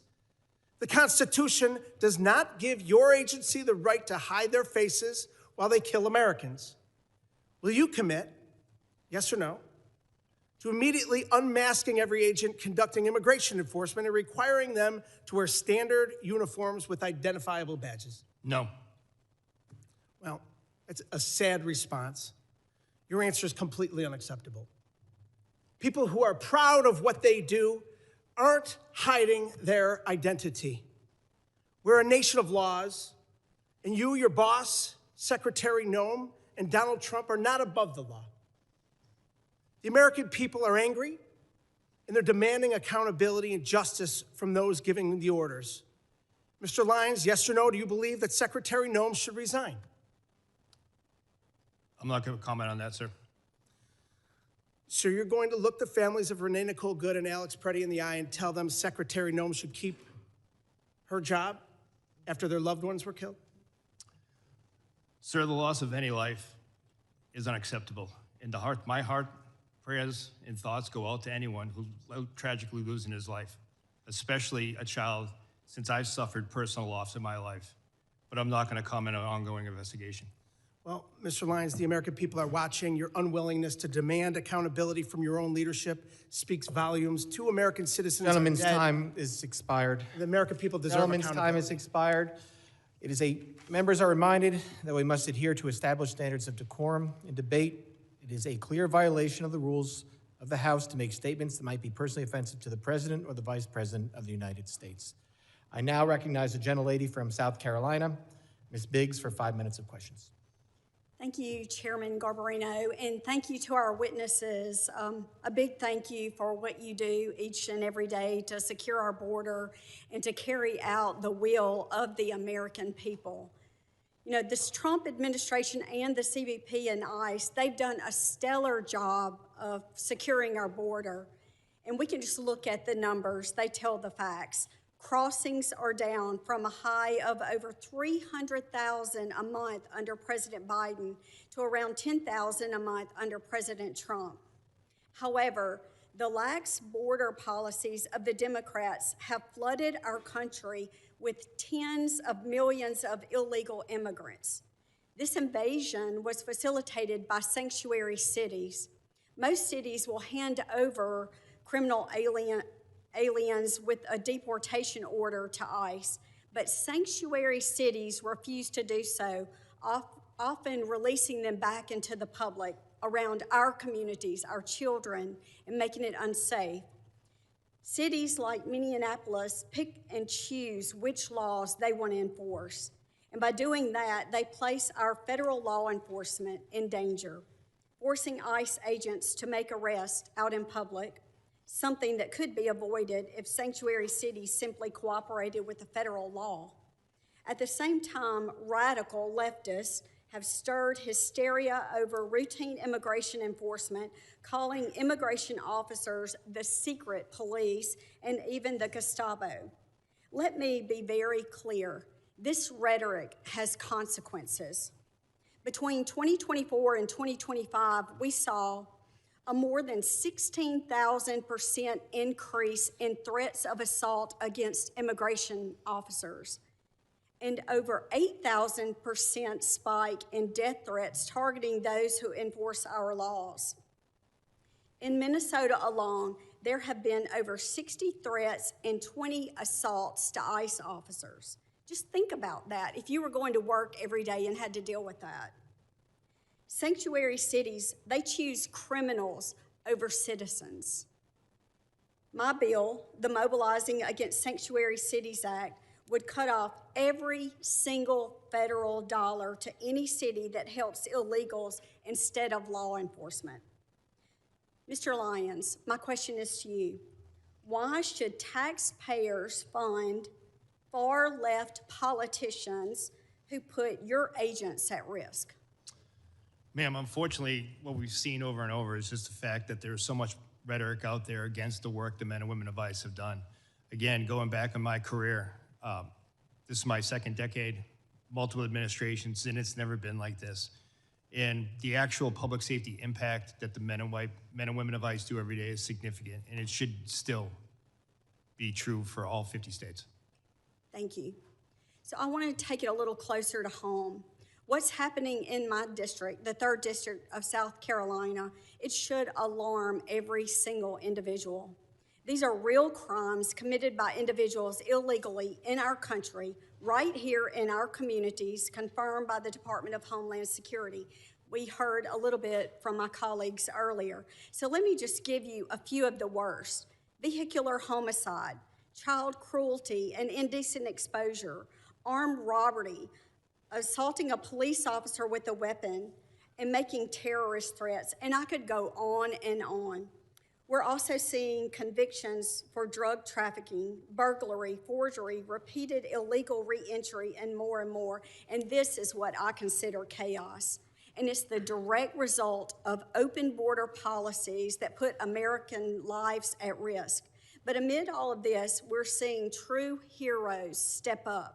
Our federal immigration officers are on the front lines of securing safety and prosperity for us and for our children. They've been given a difficult task, but they are up to the job and certainly meeting the demands. We stand behind our immigration officers and their historic mission to restore the rule of law to the United States. And right here at home, our local law enforcement is rising to meet the challenge, and I'm very grateful to them. So just look at Anderson County Sheriff's Department, which you'll see in the photo behind me, which recently seized 180 pounds of cocaine. That's 180 pounds of deadly drugs that will never reach our streets, thanks to the courage and commitment. So I just want to say thank you, and I'm grateful for the job that you do. Gentlelady yields back. I now recognize the gentlelady from New Jersey, Ms. McIver, for 5 minutes of questions. Thank you, Mr. Chairman and Ranking Member. Mr. Lyons, as the senior official lead in ICE enforcement, much of today's scrutiny falls on you, and it should. We have seen repeatedly that Republicans, Trump administration, its DHS, and your agency will do absolutely anything to avoid answering for your actions. When I showed up to inspect Delaney Hall, a private prison that you contract with, ICE tried not to give us an oversight tour. Then, instead of taking accountability for ICE's attempts to keep us from seeing this facility's conditions to know if people's basic rights were being upheld, this administration is doing all they can to try to put me in prison for 17 years. When ICE shot and killed Renee Good, Kristi Noem called her a domestic terrorist. When Alex Preddy, you all tried to tell us he was threatening officers with a gun, but all we saw was a phone. This administration's clear lies fell apart, not because someone had a come to Jesus moment, but because we saw these murders from every angle. You are only here because public outrage has become so unavoidable. You are here, Mr. Lyons, because white people are getting shot in the face and chest when the cameras are rolling. Because now my Republican colleagues care about optics. But when Keith Porter Jr., a Black American citizen, a son, a father, and a man loved by many was killed by an off-duty ICE agent on New Year's Eve, there were no hearings. So this is for him today. In my district, Jean Wilson Brutus, a Haitian immigrant, a beloved family man, died within 24 hours of being in ICE custody. He is just one of more than 30 people who have died in ICE custody last year. This is for all of them. Every human being your rogue, out-of-control agency has hurt, hunted down, imprisoned, killed, and continue to hold hostage even after they have agreed to be deported. We know this administration doesn't care about protecting people or sparing lives. We all see so plainly what you are doing, what you have been doing to Black and brown folks, immigrants, people silenced in the shadows, now in broad daylight, to people peacefully rejecting your cruel agenda in the streets, which is their right to do.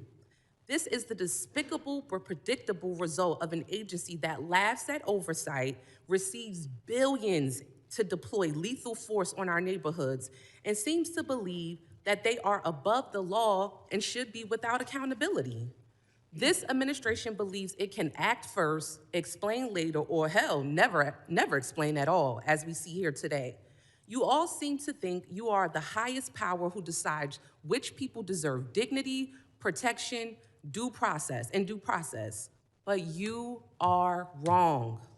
We are here for answers. We are here for accountability, and we are here because people are dying. Let me repeat that. People are dying, and you don't seem to care.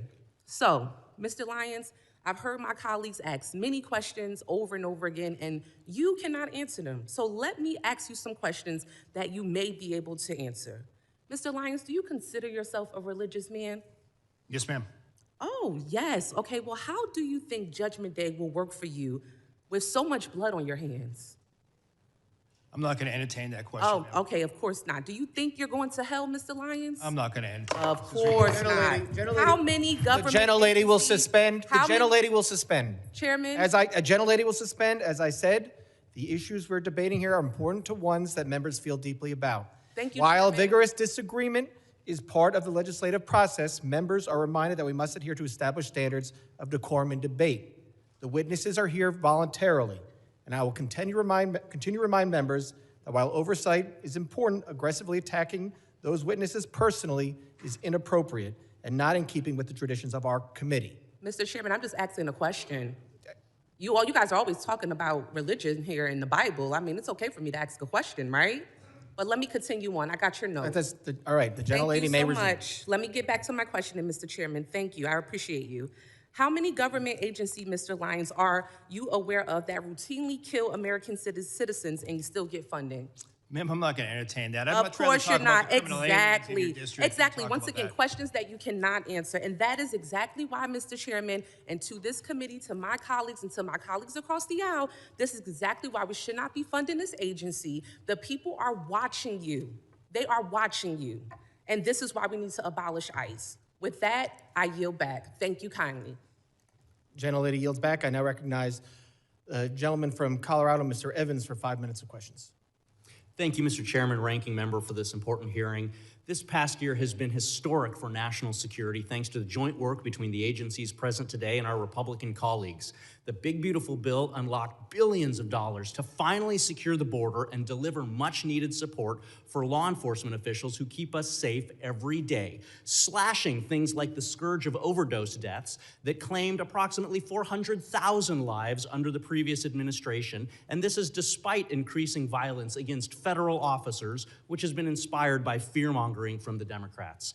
As a soldier for 12 years, as a cop for 10 years, and as the only Latino in Colorado's delegation, it's been my long-standing position that with a secure border, we must use all available resources to target the worst of the worst, violent offenders like murderers and rapists, and so-called nonviolent like drug dealers and thieves and child porn producers. Get the gangsters, not the grandmas. Director Lyons, is ICE's priority the apprehension and removal of criminal non-citizens rather than the broader population of illegally present individuals? Yes, sir. ICE's continued focus is on the criminal aliens that are in our neighborhoods. Thank you. Unfortunately, Democrats in my state in Colorado champion soft on crime sanctuary policies at the state level and in cities like Denver, which borders my district. These policies not only impede federal investigations that target cartels, gangbangers, entities like Tren de Aragua, MS-13, the Sinaloa cartel, but they also endanger our communities by releasing dangerous criminals back into the streets who continue to traffic drugs, steal cars, intimidate families, and recruit children. In fact, fentanyl overdose rates in Denver are going up in 2025. It's common sense that when local or state police arrest an individual for a crime, those officers should be able to obtain basic information about the arrestee, and those state and local officers should then be allowed to share information with federal law enforcement to communicate threats, honor detainer requests, and work together to ensure national security and public safety. So, Director Lyons, can you please explain how ICE works around sanctuary policies to go after the worst of the worst? And do these sanctuary policies that release criminals back into the community increase or decrease ICE's presence in the community and the temperature of the interactions that ICE has with the community? Sir, when we deal with sanctuary jurisdictions, we do have to have more law enforcement officers in the street. Like I said earlier in my testimony, we'd much rather have the chance to take a aggravated felon, repeat DUI offender into custody at a prison, local jail, or some type of lockup environment where it's safer for my officers and for not only the individual, but that community as well. And then given the opportunity to take that person into custody before that person can reoffend. Unfortunately, as a field office director, when I ran the Boston field office, we saw too many times that we placed a detainer on a sexual assault individual who just went out later after the detainer was dropped to rape again. And that is why we need cooperation at all levels, especially the local and state. Thank you. Director Lyons, my district, 40% Hispanic. It's full of successful business owners and strong immigrant families. Unfortunately, my colleagues across the aisle are fanning the flames of fear for their own political gain in my Hispanic communities, scaring people over events that haven't happened in my district. So I'd like for you for just a brief moment to speak directly to my constituents who are legally present in the U.S., not criminals, but who are fearful of being searched or detained via immigration efforts. Should they fear ICE? And what policies does ICE have to prevent the seizure of people with legal status? Sir, ICE officers and special agents are trained in the Immigration and Nationality Act. So anyone that is here legally or lawfully or a U.S. citizen should not be concerned about being deported or detained. Unfortunately, many times there are individuals that are with criminal illegal aliens. And sir, as you being a former law enforcement officer, you know, you arrive on a scene, you ID everyone in that case. If we're looking for an individual and someone is here present in the country legally, then we're going to take action. We're not going to turn a blind eye no more. But someone that's in the country lawfully should not feel scared to walk down the street, drive. Thank you. Sorry, I got 23 seconds left. Have one thing that I want to ask. As a cop, if I had an arrest warrant, and there's a difference between arrest warrants and search warrants. If I had an arrest warrant for an individual and I thought they were in the house, or if I was assisting social services with a child removal, I still had to have an arrest warrant to go in the house. So I have many questions about the memo saying that you don't need a warrant to go into the house. Will you commit with me at a later date to discuss this? 100%, sir. I would look forward to sitting down and discussing that. Yield back. Gentleman yields back. I now recognize the gentlelady from Texas, Ms. Johnson, for 5 minutes of questions. Thank you, Mr. Chairman. I would like to, Mr. Lyons, I wanted to just follow up on a statement that you just made, which is that if you're here legally and lawfully, you should not worry. I think the problem is there are many, many immigrants that are here legally and lawfully that are very worried because they have been snatched off the streets. They have had their face beat in by ICE agents. They've been yanked out of their car. They've been driven around and harassed. And so that is, I think, at the end of the day, the key nut of the crux here, which is that, unfortunately, there is not just this focus on criminals and that people who are here in legal status. And for example, I have an example of this that I'd like to highlight for you.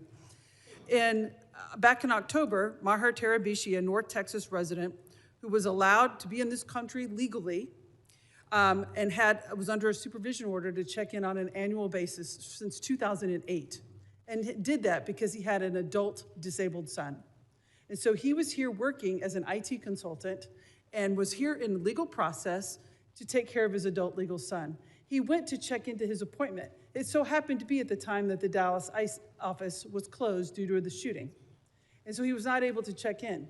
When he went back to check in, he was immediately snatched up and detained because he missed his appointment. That was unavoidable because the office was closed.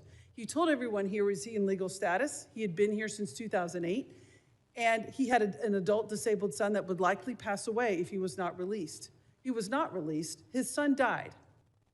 And then to complicate it, he was not allowed to go and attend the funeral. And he's still in detention in the Bluebonnet facility in Texas. He is not a criminal. He has no criminal history. He was here legally. That is an unacceptable outcome. And I would like to know if you are willing to review his case and help us get his release, because he should not be in the Bluebonnet detention facility under these facts. Yes, ma'am. I'm committed to reviewing that case for you. I appreciate that. The other issue that I am really very concerned about is these warrantless entries into people's homes. It is a problem that is of epic proportion. There was just recently, yesterday, circulation, a Latino family, ICE just broke into their home without a warrant.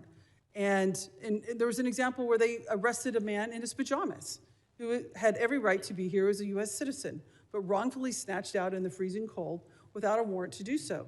The problem that we're having, nobody wants to see attacks on ICE agents, sir. But this is something I have brought up in this committee time and time again, which is, unfortunately, under your leadership and under Secretary Noem's leadership, this rogue brutality that ICE agents are inflicting upon the people of this country is not being reined in. It's not being, the agents who are abusing their power are not being held accountable. I'm sure that there are many, many fine agents who are doing everything they can to exercise their duty lawfully. But the problem is there are agents who are not. And the power that they have has gone to their head, and they use that power unconstitutionally in violation of many people's direct constitutional rights. And what you're seeing in this country is the fact that your agency, it's not stopping. And rather than saying, yes, we're going to take steps to keep these people who are abusing their power and who are terrorizing citizens of this country wrongfully, that we're going to hold them accountable, rather than well, that's what we want to see. You're doubling down on that we're only going after criminals, which is in your own comments. You said that you had 397, I think that's right, 379,000 arrests, but only 8,700 of them were suspected gang members or known suspected terrorists. That's 2%. And the problem is we can't terrorize 98% of the people in this country that have been wrongfully detained for 2%. That's not how the system works, and that is not okay. And so we have to do a better job. And so what procedures are you putting in place to hold agents accountable who clearly have a hot trigger and who clearly abuse their authority because someone has a phone and a whistle? Ma'am, ICE does have the Office of Professional Responsibility. It's a robust internal investigation agency that does investigate allegations of special agent or deportation officer misconduct, and we do take everyone seriously, and we do investigate those. Well, those are not being publicly reported, and so that's where there's a huge breach of the public trust, because there does not appear to be any accountability, sir. Thank you, and I'll yield back. Gentlelady yields back. I now recognize the gentleman from Pennsylvania, Mr. McKenzie, for 5 minutes of questions. Thank you, Mr. Chairman, and I appreciate all of our testifiers being here today. Before I begin, I would like to thank all of our members of law enforcement across the country who work every day to keep our communities safe, and also to their families that sacrifice. We know that it's a challenging job, and the environment is made particularly challenging by those who want to oppose our law enforcement from carrying out their lawful duties to keep everybody in our country and our communities safe. As was discussed earlier, there are a couple areas though where I think it's appropriate to discuss potential reforms and the way that we can improve our government operations. DHS guidance indicates that ICE does not arrest or detain U.S. citizens. On the other hand, social media is full of reports and accusations that this is occurring. As you know, any accusation that an American citizen's rights are violated is very serious. Can you clarify, Mr. Lyons, whether this is something that it occurs, and what are the circumstances where a U.S. citizen might be detained, and what steps does ICE take to prevent mistakes? Yes, sir. I appreciate the question. Well, unfortunately, there's a misnomer that ICE is just a civil enforcement agency, and that's completely wrong. ICE enforces over 400 criminal statutes as well. Special agents, especially with the Homeland Security investigations, They're consistently out there doing human trafficking cases, drug cases, terrorism cases. We do encounter U.S. citizens, and those who do commit federal crimes are arrested. But under Title VIII, no U.S. citizen is subject to civil immigration enforcement, and that just doesn't happen. There are multiple safeguards in that way, and if a U.S. citizen is detained in the course of an immigration investigation, they're quickly released. We don't take action on American citizens. If it does occur where a U.S. citizen is detained during the course of another investigation, how is that documented and conveyed to the public about the fact that this did occur and what the circumstances around that were? So, sir, if you say it's a separate investigation, if it comes to a criminal case, obviously a lot of those are under seal or ongoing investigations. We won't expose that. But we're transparent in the case when it comes to any U.S. citizens that's detained in any law enforcement operations that's subsequently arrested.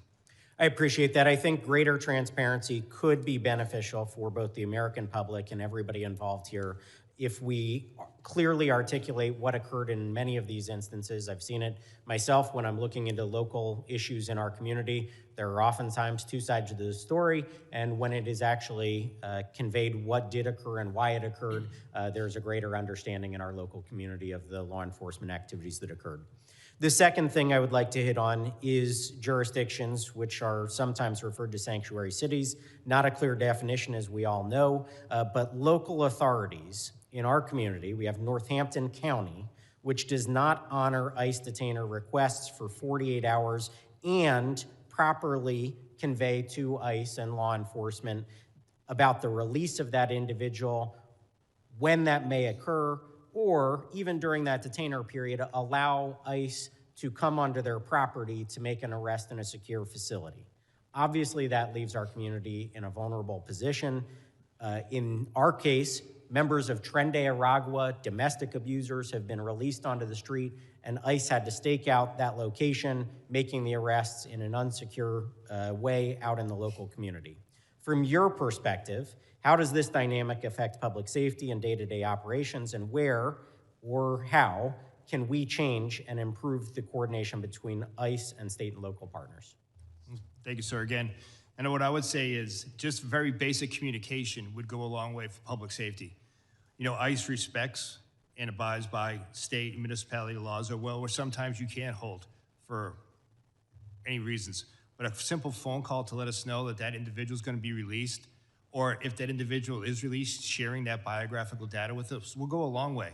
Because the last thing we want is a criminal illegal alien to go back into the community, and more often than not, they prey upon other migrants who are coming here for a better life, yet that they can hide in plain sight because these sanctuary jurisdictions won't just pick up a phone, notify ICE that they're being re-released.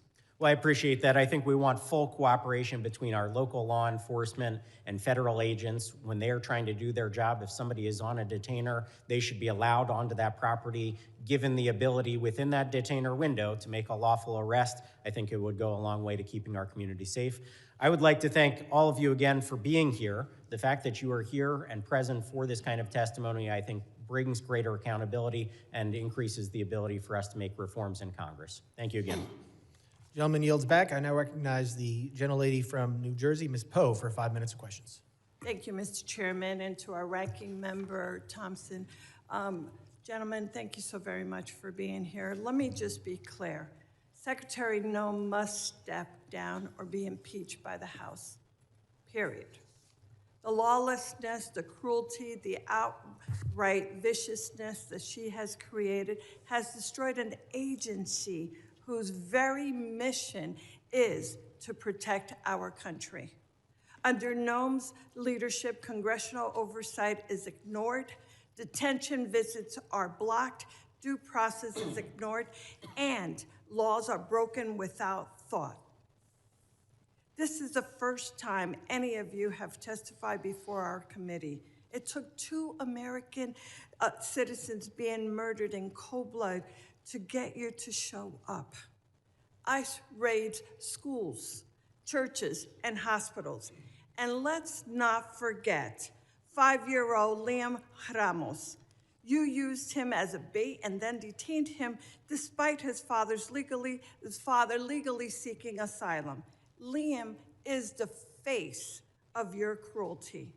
My district is one of the most ethnically diverse in America. Our diversity is our strength, but somehow you all seem to believe it's a weakness.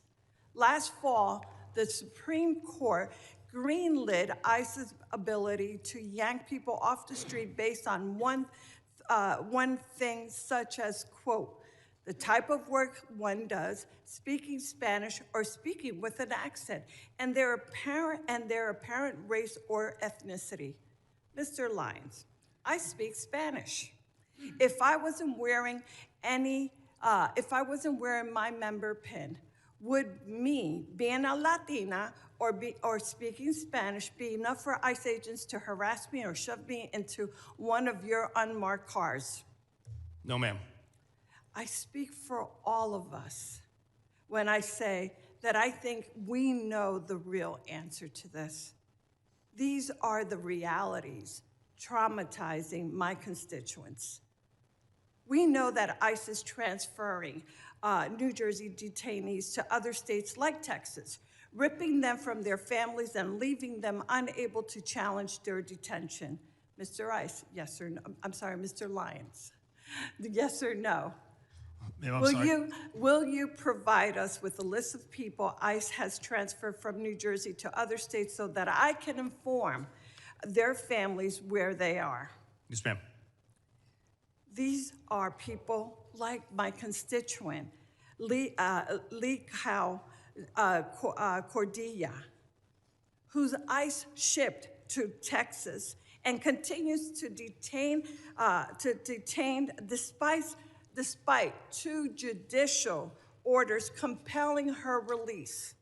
Over the weekend, Lee Cow was hospitalized for 72 hours while her family had no idea where she was at, nor the status of her condition. Mr. Lyons, would you be willing to look into this to make sure to release my constituent? Why have we failed? Why have you failed to inform her family where she was sent and the status of her condition? When will she be freed? Yes, ma'am, you have my commitment that I'll look into that. Thank you. Now soon, Mr. Lyons and all of you, my district will host the World Cup matches and hundreds of thousands of visitors will come.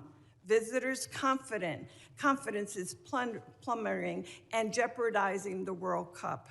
Mr. Lyon, will you commit to ensure that pausing its operations and raise at FIFA matches and other FIFA-sanctioned public events? Ma'am, ICE, specifically Homeland Security Investigations, is a key part of the overall security apparatus for the World Cup. We're dedicated to securing that operation, and we're dedicated to the security of all our participants as well as visitors. You realize that if they feel that they're going to be wrongfully incarcerated or wrongfully pulled out, that's going to hurt this entire process. I hope you realize that. Yes, ma'am, and ICE is dedicated to ensuring that everyone that visits the facilities will have a safe and secure event. Without these assurances, our local communities and national reputations will indeed be suffered. Thank you, Mr. Chairman. I yield back. Gentlelady yields back. I now recognize the gentleman from North Carolina, Mr. Knott, for 5 minutes of questions. Thank you, Mr. Chairman. Using the trope, diversity is our strength as an excuse for lawlessness is unbelievably naive and dangerous. Nobody in this room would say that diversity is a bad thing. Lawlessness is a bad thing. Law and order is much more of our strength than open bordered policies that welcomes anybody with no vetting. And when you get down to the nuts and bolts of this issue, we would not be having this hearing if the Democrats attacked illegal immigration with the same vigor that they're attacking law enforcement and the men at this table. That's a fact.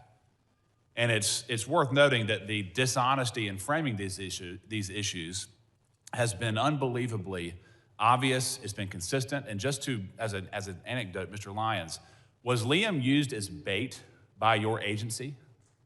No, sir. Actually, law enforcement officers took care of the child after the father abandoned him at a... Walk us through what that means. So, sir, the individual that was driving that vehicle with Liam was in fled from the scene from the officers. He was obviously upset. We comforted him. The officers actually placed him in one of our vehicles, played his favorite song, favorite music. Then they took him to McDonald's. You all got him McDonald's. So you all did not abduct him. You did not use him as bait. Any characterization of that is a lie. And it has been repeated over and over by the Democrats to frame your agency. You know, it's worth noting again that the Democrats fought to prevent any vetting of 20 million illegal immigrants into this country over the last 4 years. They attack agents rather than those who are assaulting agents today. They continually misframe what's happening in the ground.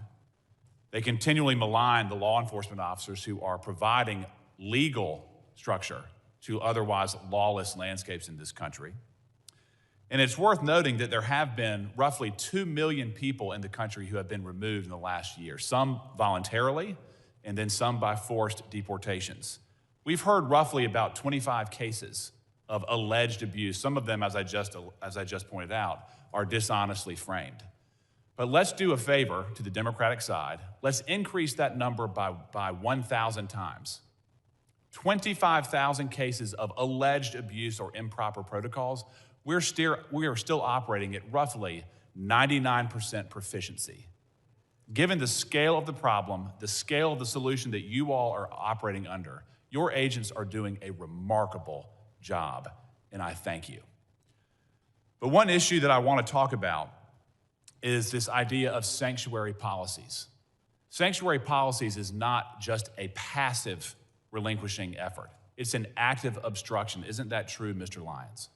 Yes, sir. And what I mean by that is, when I say it's an active, to be specific, there are sanctuary states and cities that will release violent criminals rather than handing them over to pursuing federal law enforcement. Isn't that correct? That is correct, sir. I left the hearing a few moments ago just to find a quick example. Here's one right behind me. Just 30 hours ago, an illegal alien arrested for stabbing an American in the back. He was charged with attempted murder. He pled to a lesser offense. The feds wanted him, sought a detainer, and then rather than hold him for your agent's pickup, he was released back into the streets of Maryland. That is not an unusual action from local hostile law enforcement, is it, Mr. Lyons? No, sir, that's what we face every day. So we've heard the Democrats complain that we're not getting the worst of the worst, but their sanctuary jurisdictions that control roughly 40% of this country's population will actively release sex predators, drug dealers, violent offenders, rather than hand them over to you for deportation. And these are people who are already in custody. Am I correct, Mr. Lyons? Yes, sir. The individuals were already deemed a public safety threat by local or state law enforcement. And then when they get a federal detainer, they will release them on the street rather than turn them over for deportation. Yes, sir. It's disgusting. Mr. Scott, I want to talk to you briefly. I'm running out of time. How many cities does your agency operate in? We operate nationwide. Why is it that there is so much tension in Minneapolis, St. Paul right now? Because paid agitators are actively trying to stop law enforcement action. Without that, you wouldn't even have any idea most of these arrests were taking place. In many parts of the country, local law enforcement assists your efforts to bring legal structure to these lawless areas. Isn't that correct? That's correct. And when order is maintained, you can do your job peacefully, correct? Correct. And all we've ever asked is for law enforcement to do their job, not necessarily. In Minneapolis, St. Paul, local law enforcement in some cases have been prohibited from maintaining order so you can do your job. Isn't that correct? Correct. Gentleman's time is I yield expired. back. Thank you. I now recognize a gentleman from Virginia, Mr. Walkinshaw, for 5 minutes. Thank you, Mr. Chairman. Director Lyons, your opening statement referenced the importance of protecting children, and I'm glad to hear your commitment to that. I want to focus on one of President Trump's mass deportation policies that the experts say harms children: child detention. In this administration, under your watch, ICE has booked nearly 4,000 children, and 1,000 of them have been held longer than the court-ordered 20-day limit. Recently, ProPublica obtained handwritten letters and drawings from children detained by ICE. These are letters from children describing what it feels like and what it does to them when the government locks them up. This is Ariana. She's 14 years old, detained for 45 days. Since I got to this center, all I feel is sadness and mostly depression. This is Mia, 7 years old. I don't want to be in this place. I want to go to my school. This is Scarlett, 17 years old. I feel very bored and overwhelmed because I am locked up. This is Gabby, 14 years old. I feel so much sadness and depression of not being able to leave. This is Maria, 9 years old. Me and Dilly am not happy. Please get me out of here. This is a 12-year-old going to the doctor, and the only thing they tell me is drink more water. The water here is what makes people sick. And this one got me, Mr. Lyons, because this is a 5-year-old, Luis Annie. My son's 5. He can't write many words, but he can communicate through drawings like this. This is a picture of Luis Annie's family. And you might be able to see that none of the faces are smiling. Child detention is not required by law. You know that. It's not the only option available. And it's not effective. We know that community-based alternatives can ensure compliance with proceedings without traumatizing these children. Yet, you continue to detain and hold children for weeks or months, depriving them of school, stability, leaving them afraid, sick, and confused. And one of the key reasons for your mass detention, including the detention of Liam and his father, is to pressure people to give up their legal opportunities and pathways to remaining in the United States. Liam's father was following the rules, following the legal process with a valid claim. Let me be clear. No child, not Liam Ramos, not Gabby, or any of these children should be used as pawns in Stephen Miller's sick and twisted Great Replacement agenda. Mr. Lyons, in 2025, the British Journal of Psychiatry analyzed all of the data on the impact of immigration detention on children's health. Have you read that study and analysis? No, sir, I haven't. You're the director of you are not familiar with that literature. No, sir. You could tell me, I'm sure, chapter and verse on the tactics and the equipment that your agents use, military-style equipment across the country in American cities, but you don't know anything about the literature of the impacts of your policies on children. You haven't read it. No, sir. The Flores Agreement, I'm sure you know that, sets a 20-day limit on detaining children. You and the Trump administration are trying to terminate that agreement. How long would you like to hold children? 20 days, 40 days, 60 days, 100 days? What's the right number, Mr. Lyons? So we wouldn't like to hold any children. We would like to remove that family unit together safely and humanely and as quickly as possible. Thank you. Since you haven't read the literature, let me tell you what it says. Detention harms children. No period. No period. Not 20, 40, 75 days that you're holding children can be deemed safe. All detention of children has adverse impacts and is profoundly detrimental. Your policies are profoundly detrimental to children. I yield back. Gentleman yields back. I now recognize the gentleman from California, Mr. Fong, for 5 minutes of questions. Thank you, Mr. Chairman. Thank you all for those who are here testifying. I want to thank you to you and your teams and your personnel for what you do. Commissioner Scott, you mentioned in your testimony, national security cannot exist without effective border security. Couldn't agree more. Everyone on your teams are doing tremendous work under difficult conditions, and I want to thank you all. I do want to ask and dive in a little deeper as a Californian on the dangers and the consequences of these sanctuary policies. Director Lyons, I was in the state legislature in 2017 when sanctuary state policies were put in California. I opposed SB 54 because at the time, and everything has proven to be true, it was outlined that the impact on ICE and Border Patrol agents was that there would be reduced information and access. Agents would be conducting higher risk enforcement operations, and that there would be operational constraints when it comes to limiting cooperation between state and local law enforcement. I wanted to get your perspective, Director Lyons, and I'll go to you, Commissioner Scott, as well. Can you give specifics on how these sanctuary state policies impact your operations in real time compared to non-sanctuary operations?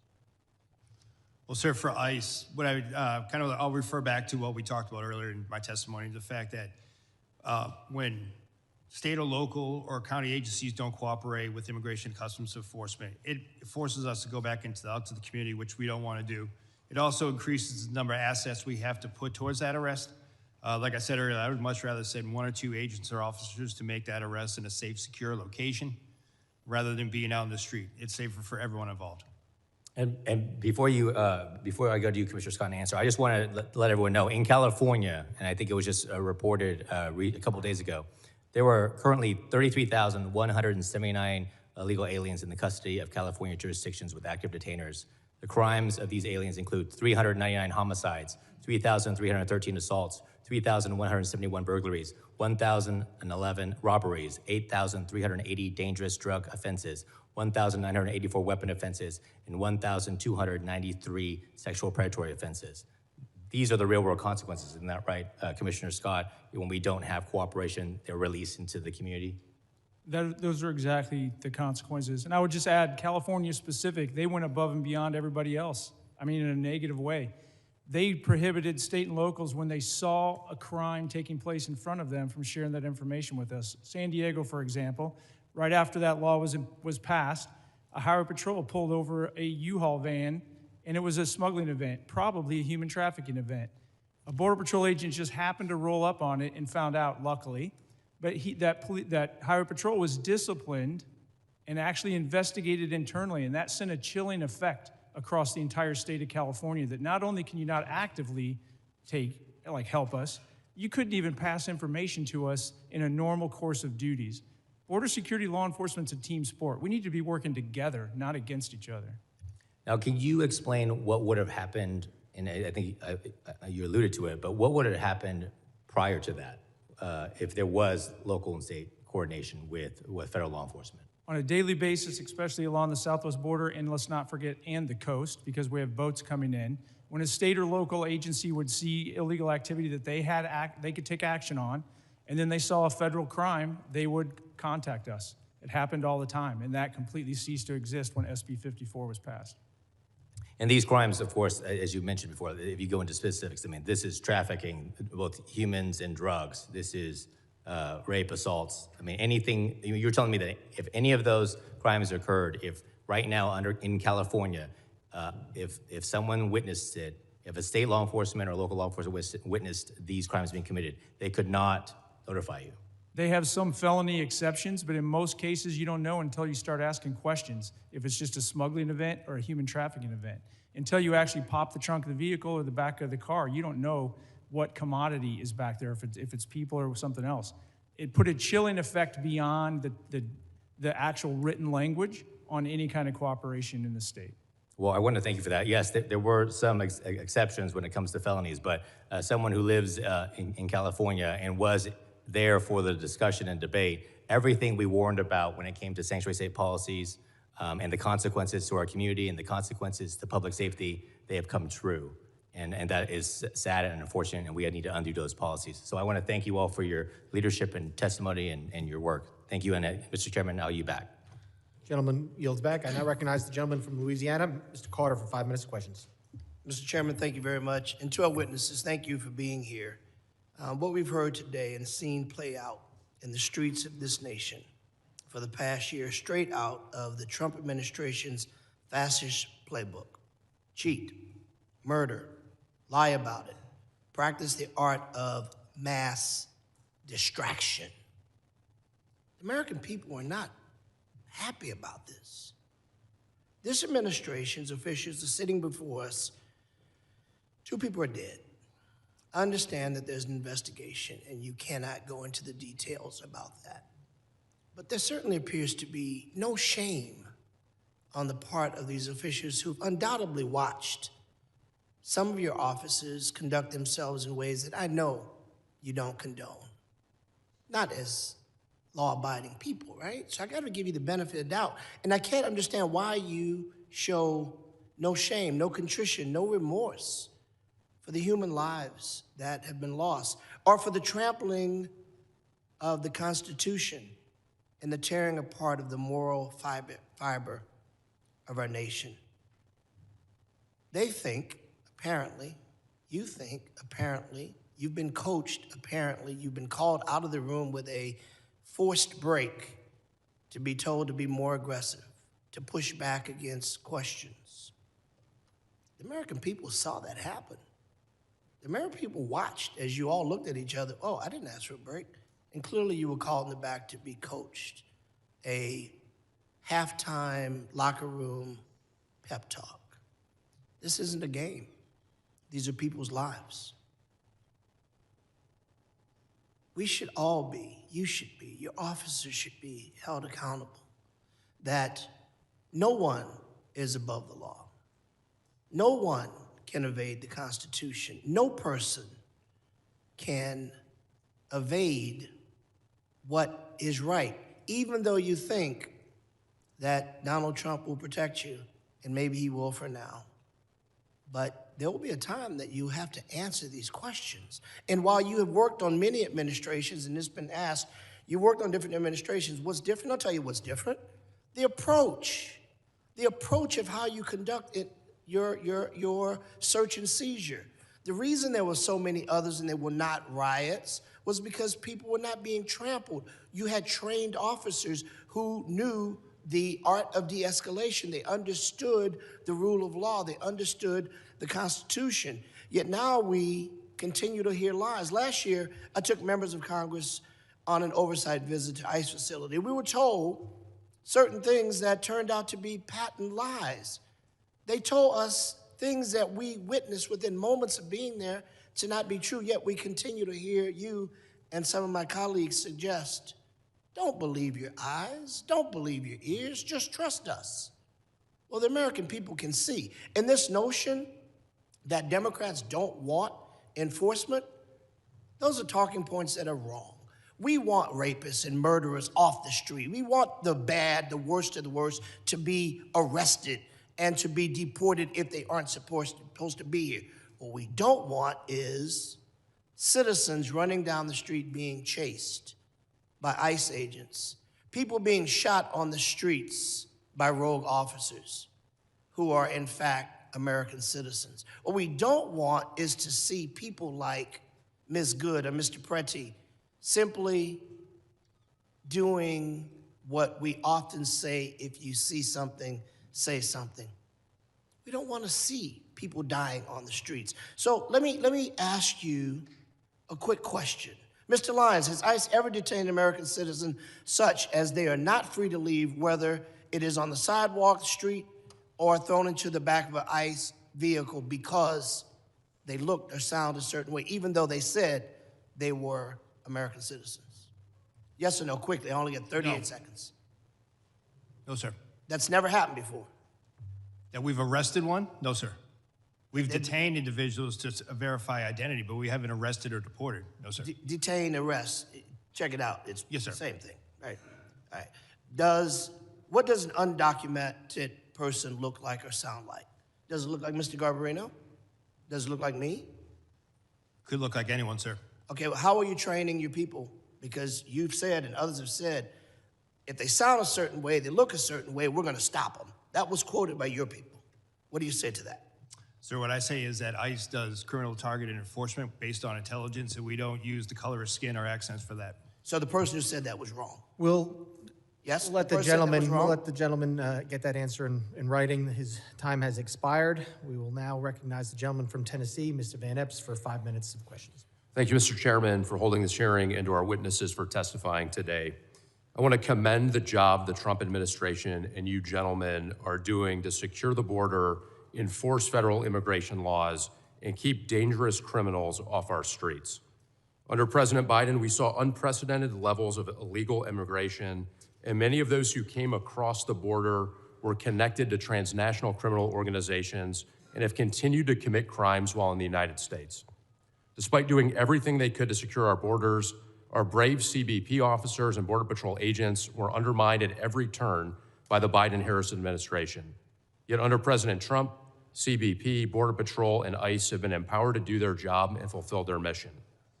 As a representative from Tennessee, I can't help but compare operations in Minneapolis to those in Memphis.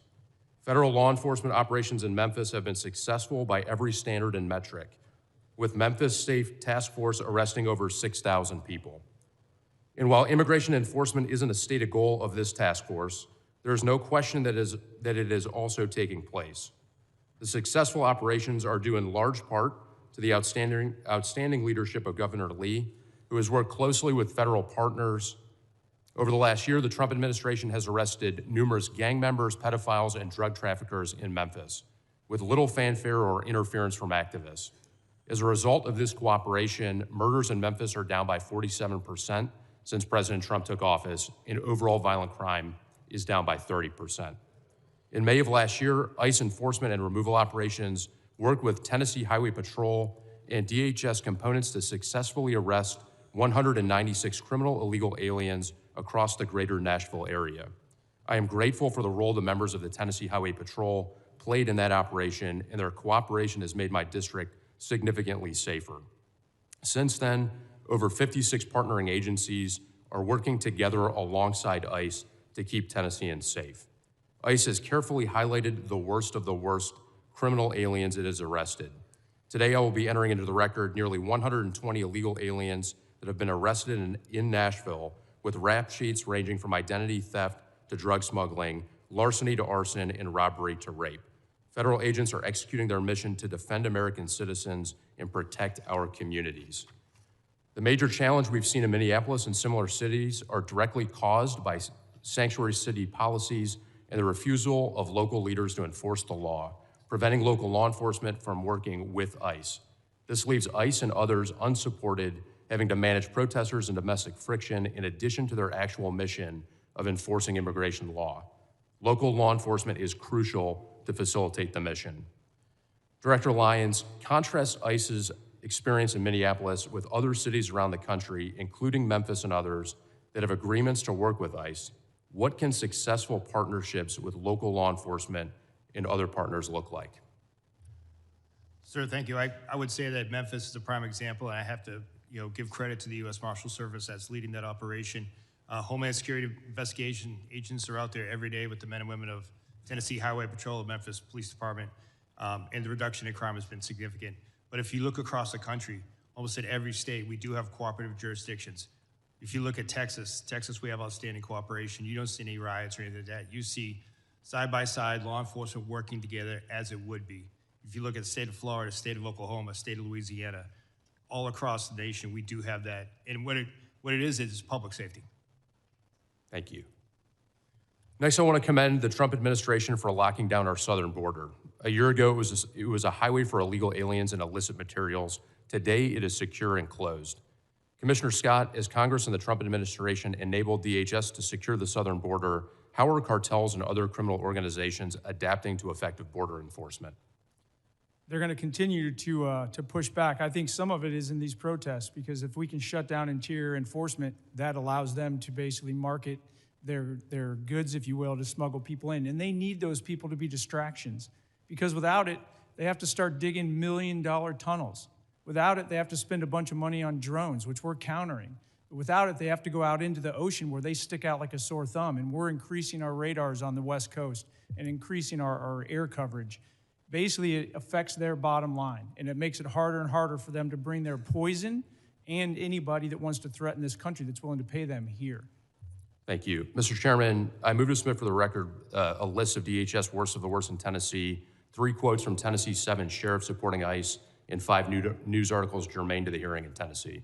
Mr. I yield back. Without objection. Gentleman yields back. I now recognize the gentleman from Texas, Mr. Green, for 5 minutes of questions. Thank you, Mr. Sorry, Mr. Chairman. Can you hear me now? Is it? The microphone right there. Well, will you give me a moment to get a bit closer, please? Thank you, Mr. Chairman, and I say it sincerely. I believe this is a most valuable hearing, and I'm honored that the ranking member would be here with us to accommodate us, as is the case with you. Mr. Lyons, is it true that you have a criminal justice degree, a bachelor's degree in criminal justice? Yes, sir, it is. Is it also true that you have a master's degree in criminal justice leadership? Yes, I do. And would you, as a professional with 2 degrees in criminal justice, indicate to us that if an officer commits murder, that officer should be prosecuted? Sir, any law enforcement misconduct needs to be investigated and prosecuted. Investigated and prosecuted. And have you seen the widely published video of the killing of Mr. Alex Preddy? Yes, sir. And sir, my assumption is that if I ask you whether this was an injustice, you would say you cannot comment because of an ongoing investigation. Is that a fair statement? Yes, sir. And what is the rationale for not responding to an ongoing investigation? Sir, I don't want to impede or prejudice the investigation. No, not this one. Oh. Any, as in your profession now, but any investigation. What's the rationale? Not this one, any. Same for any investigation, sir. I don't want to. You would not want to. I don't want to bias or put my finger on the scale of any investigation. You not. What's the rationale for your not testifying about it? Is my question. I don't understand your question, sir. What does the law say? What is the rationale? What harm would it do if you testified? Because I don't have the full facts of the case yet, sir. Exactly, that's what I expected you to say. You don't have the full facts. Thank you. And I assume you would agree with this, Mr. Scott, is this true? Yes, sir. And Mr. Edlow, you would agree? I assume so. I'm not a professional in law enforcement. Well, but you're a professional person with a degree of intellect such that you can comment on whether or not. Well, I certainly would not comment on anything. Not a specific case. We're talking about now any case. Would you agree that it would cause harm for you to testify before there's an investigation? Certainly, without having all the facts. All right, surely you would agree. Which brings us to Secretary Noem. Secretary Noem accused Mr. Preddy of brandishing a firearm while wishing to inflict harm on the officers. Secretary Noem. Same rules that apply to you apply to Secretary Noem. Accused this gentleman, Mr. Preddy, of brandishing a firearm.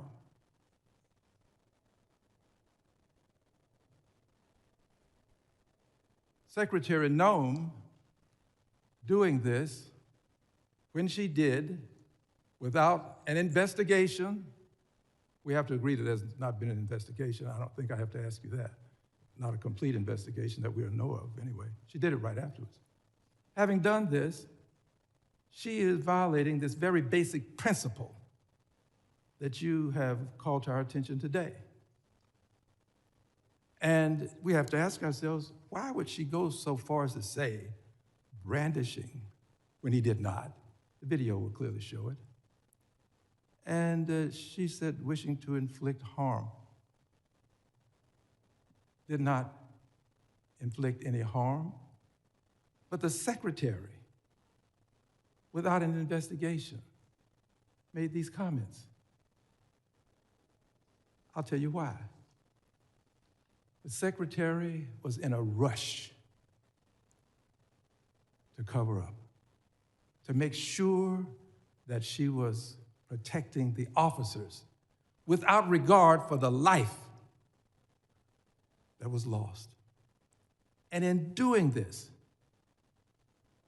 she was violating not only this basic moral concept, she was breaking the law.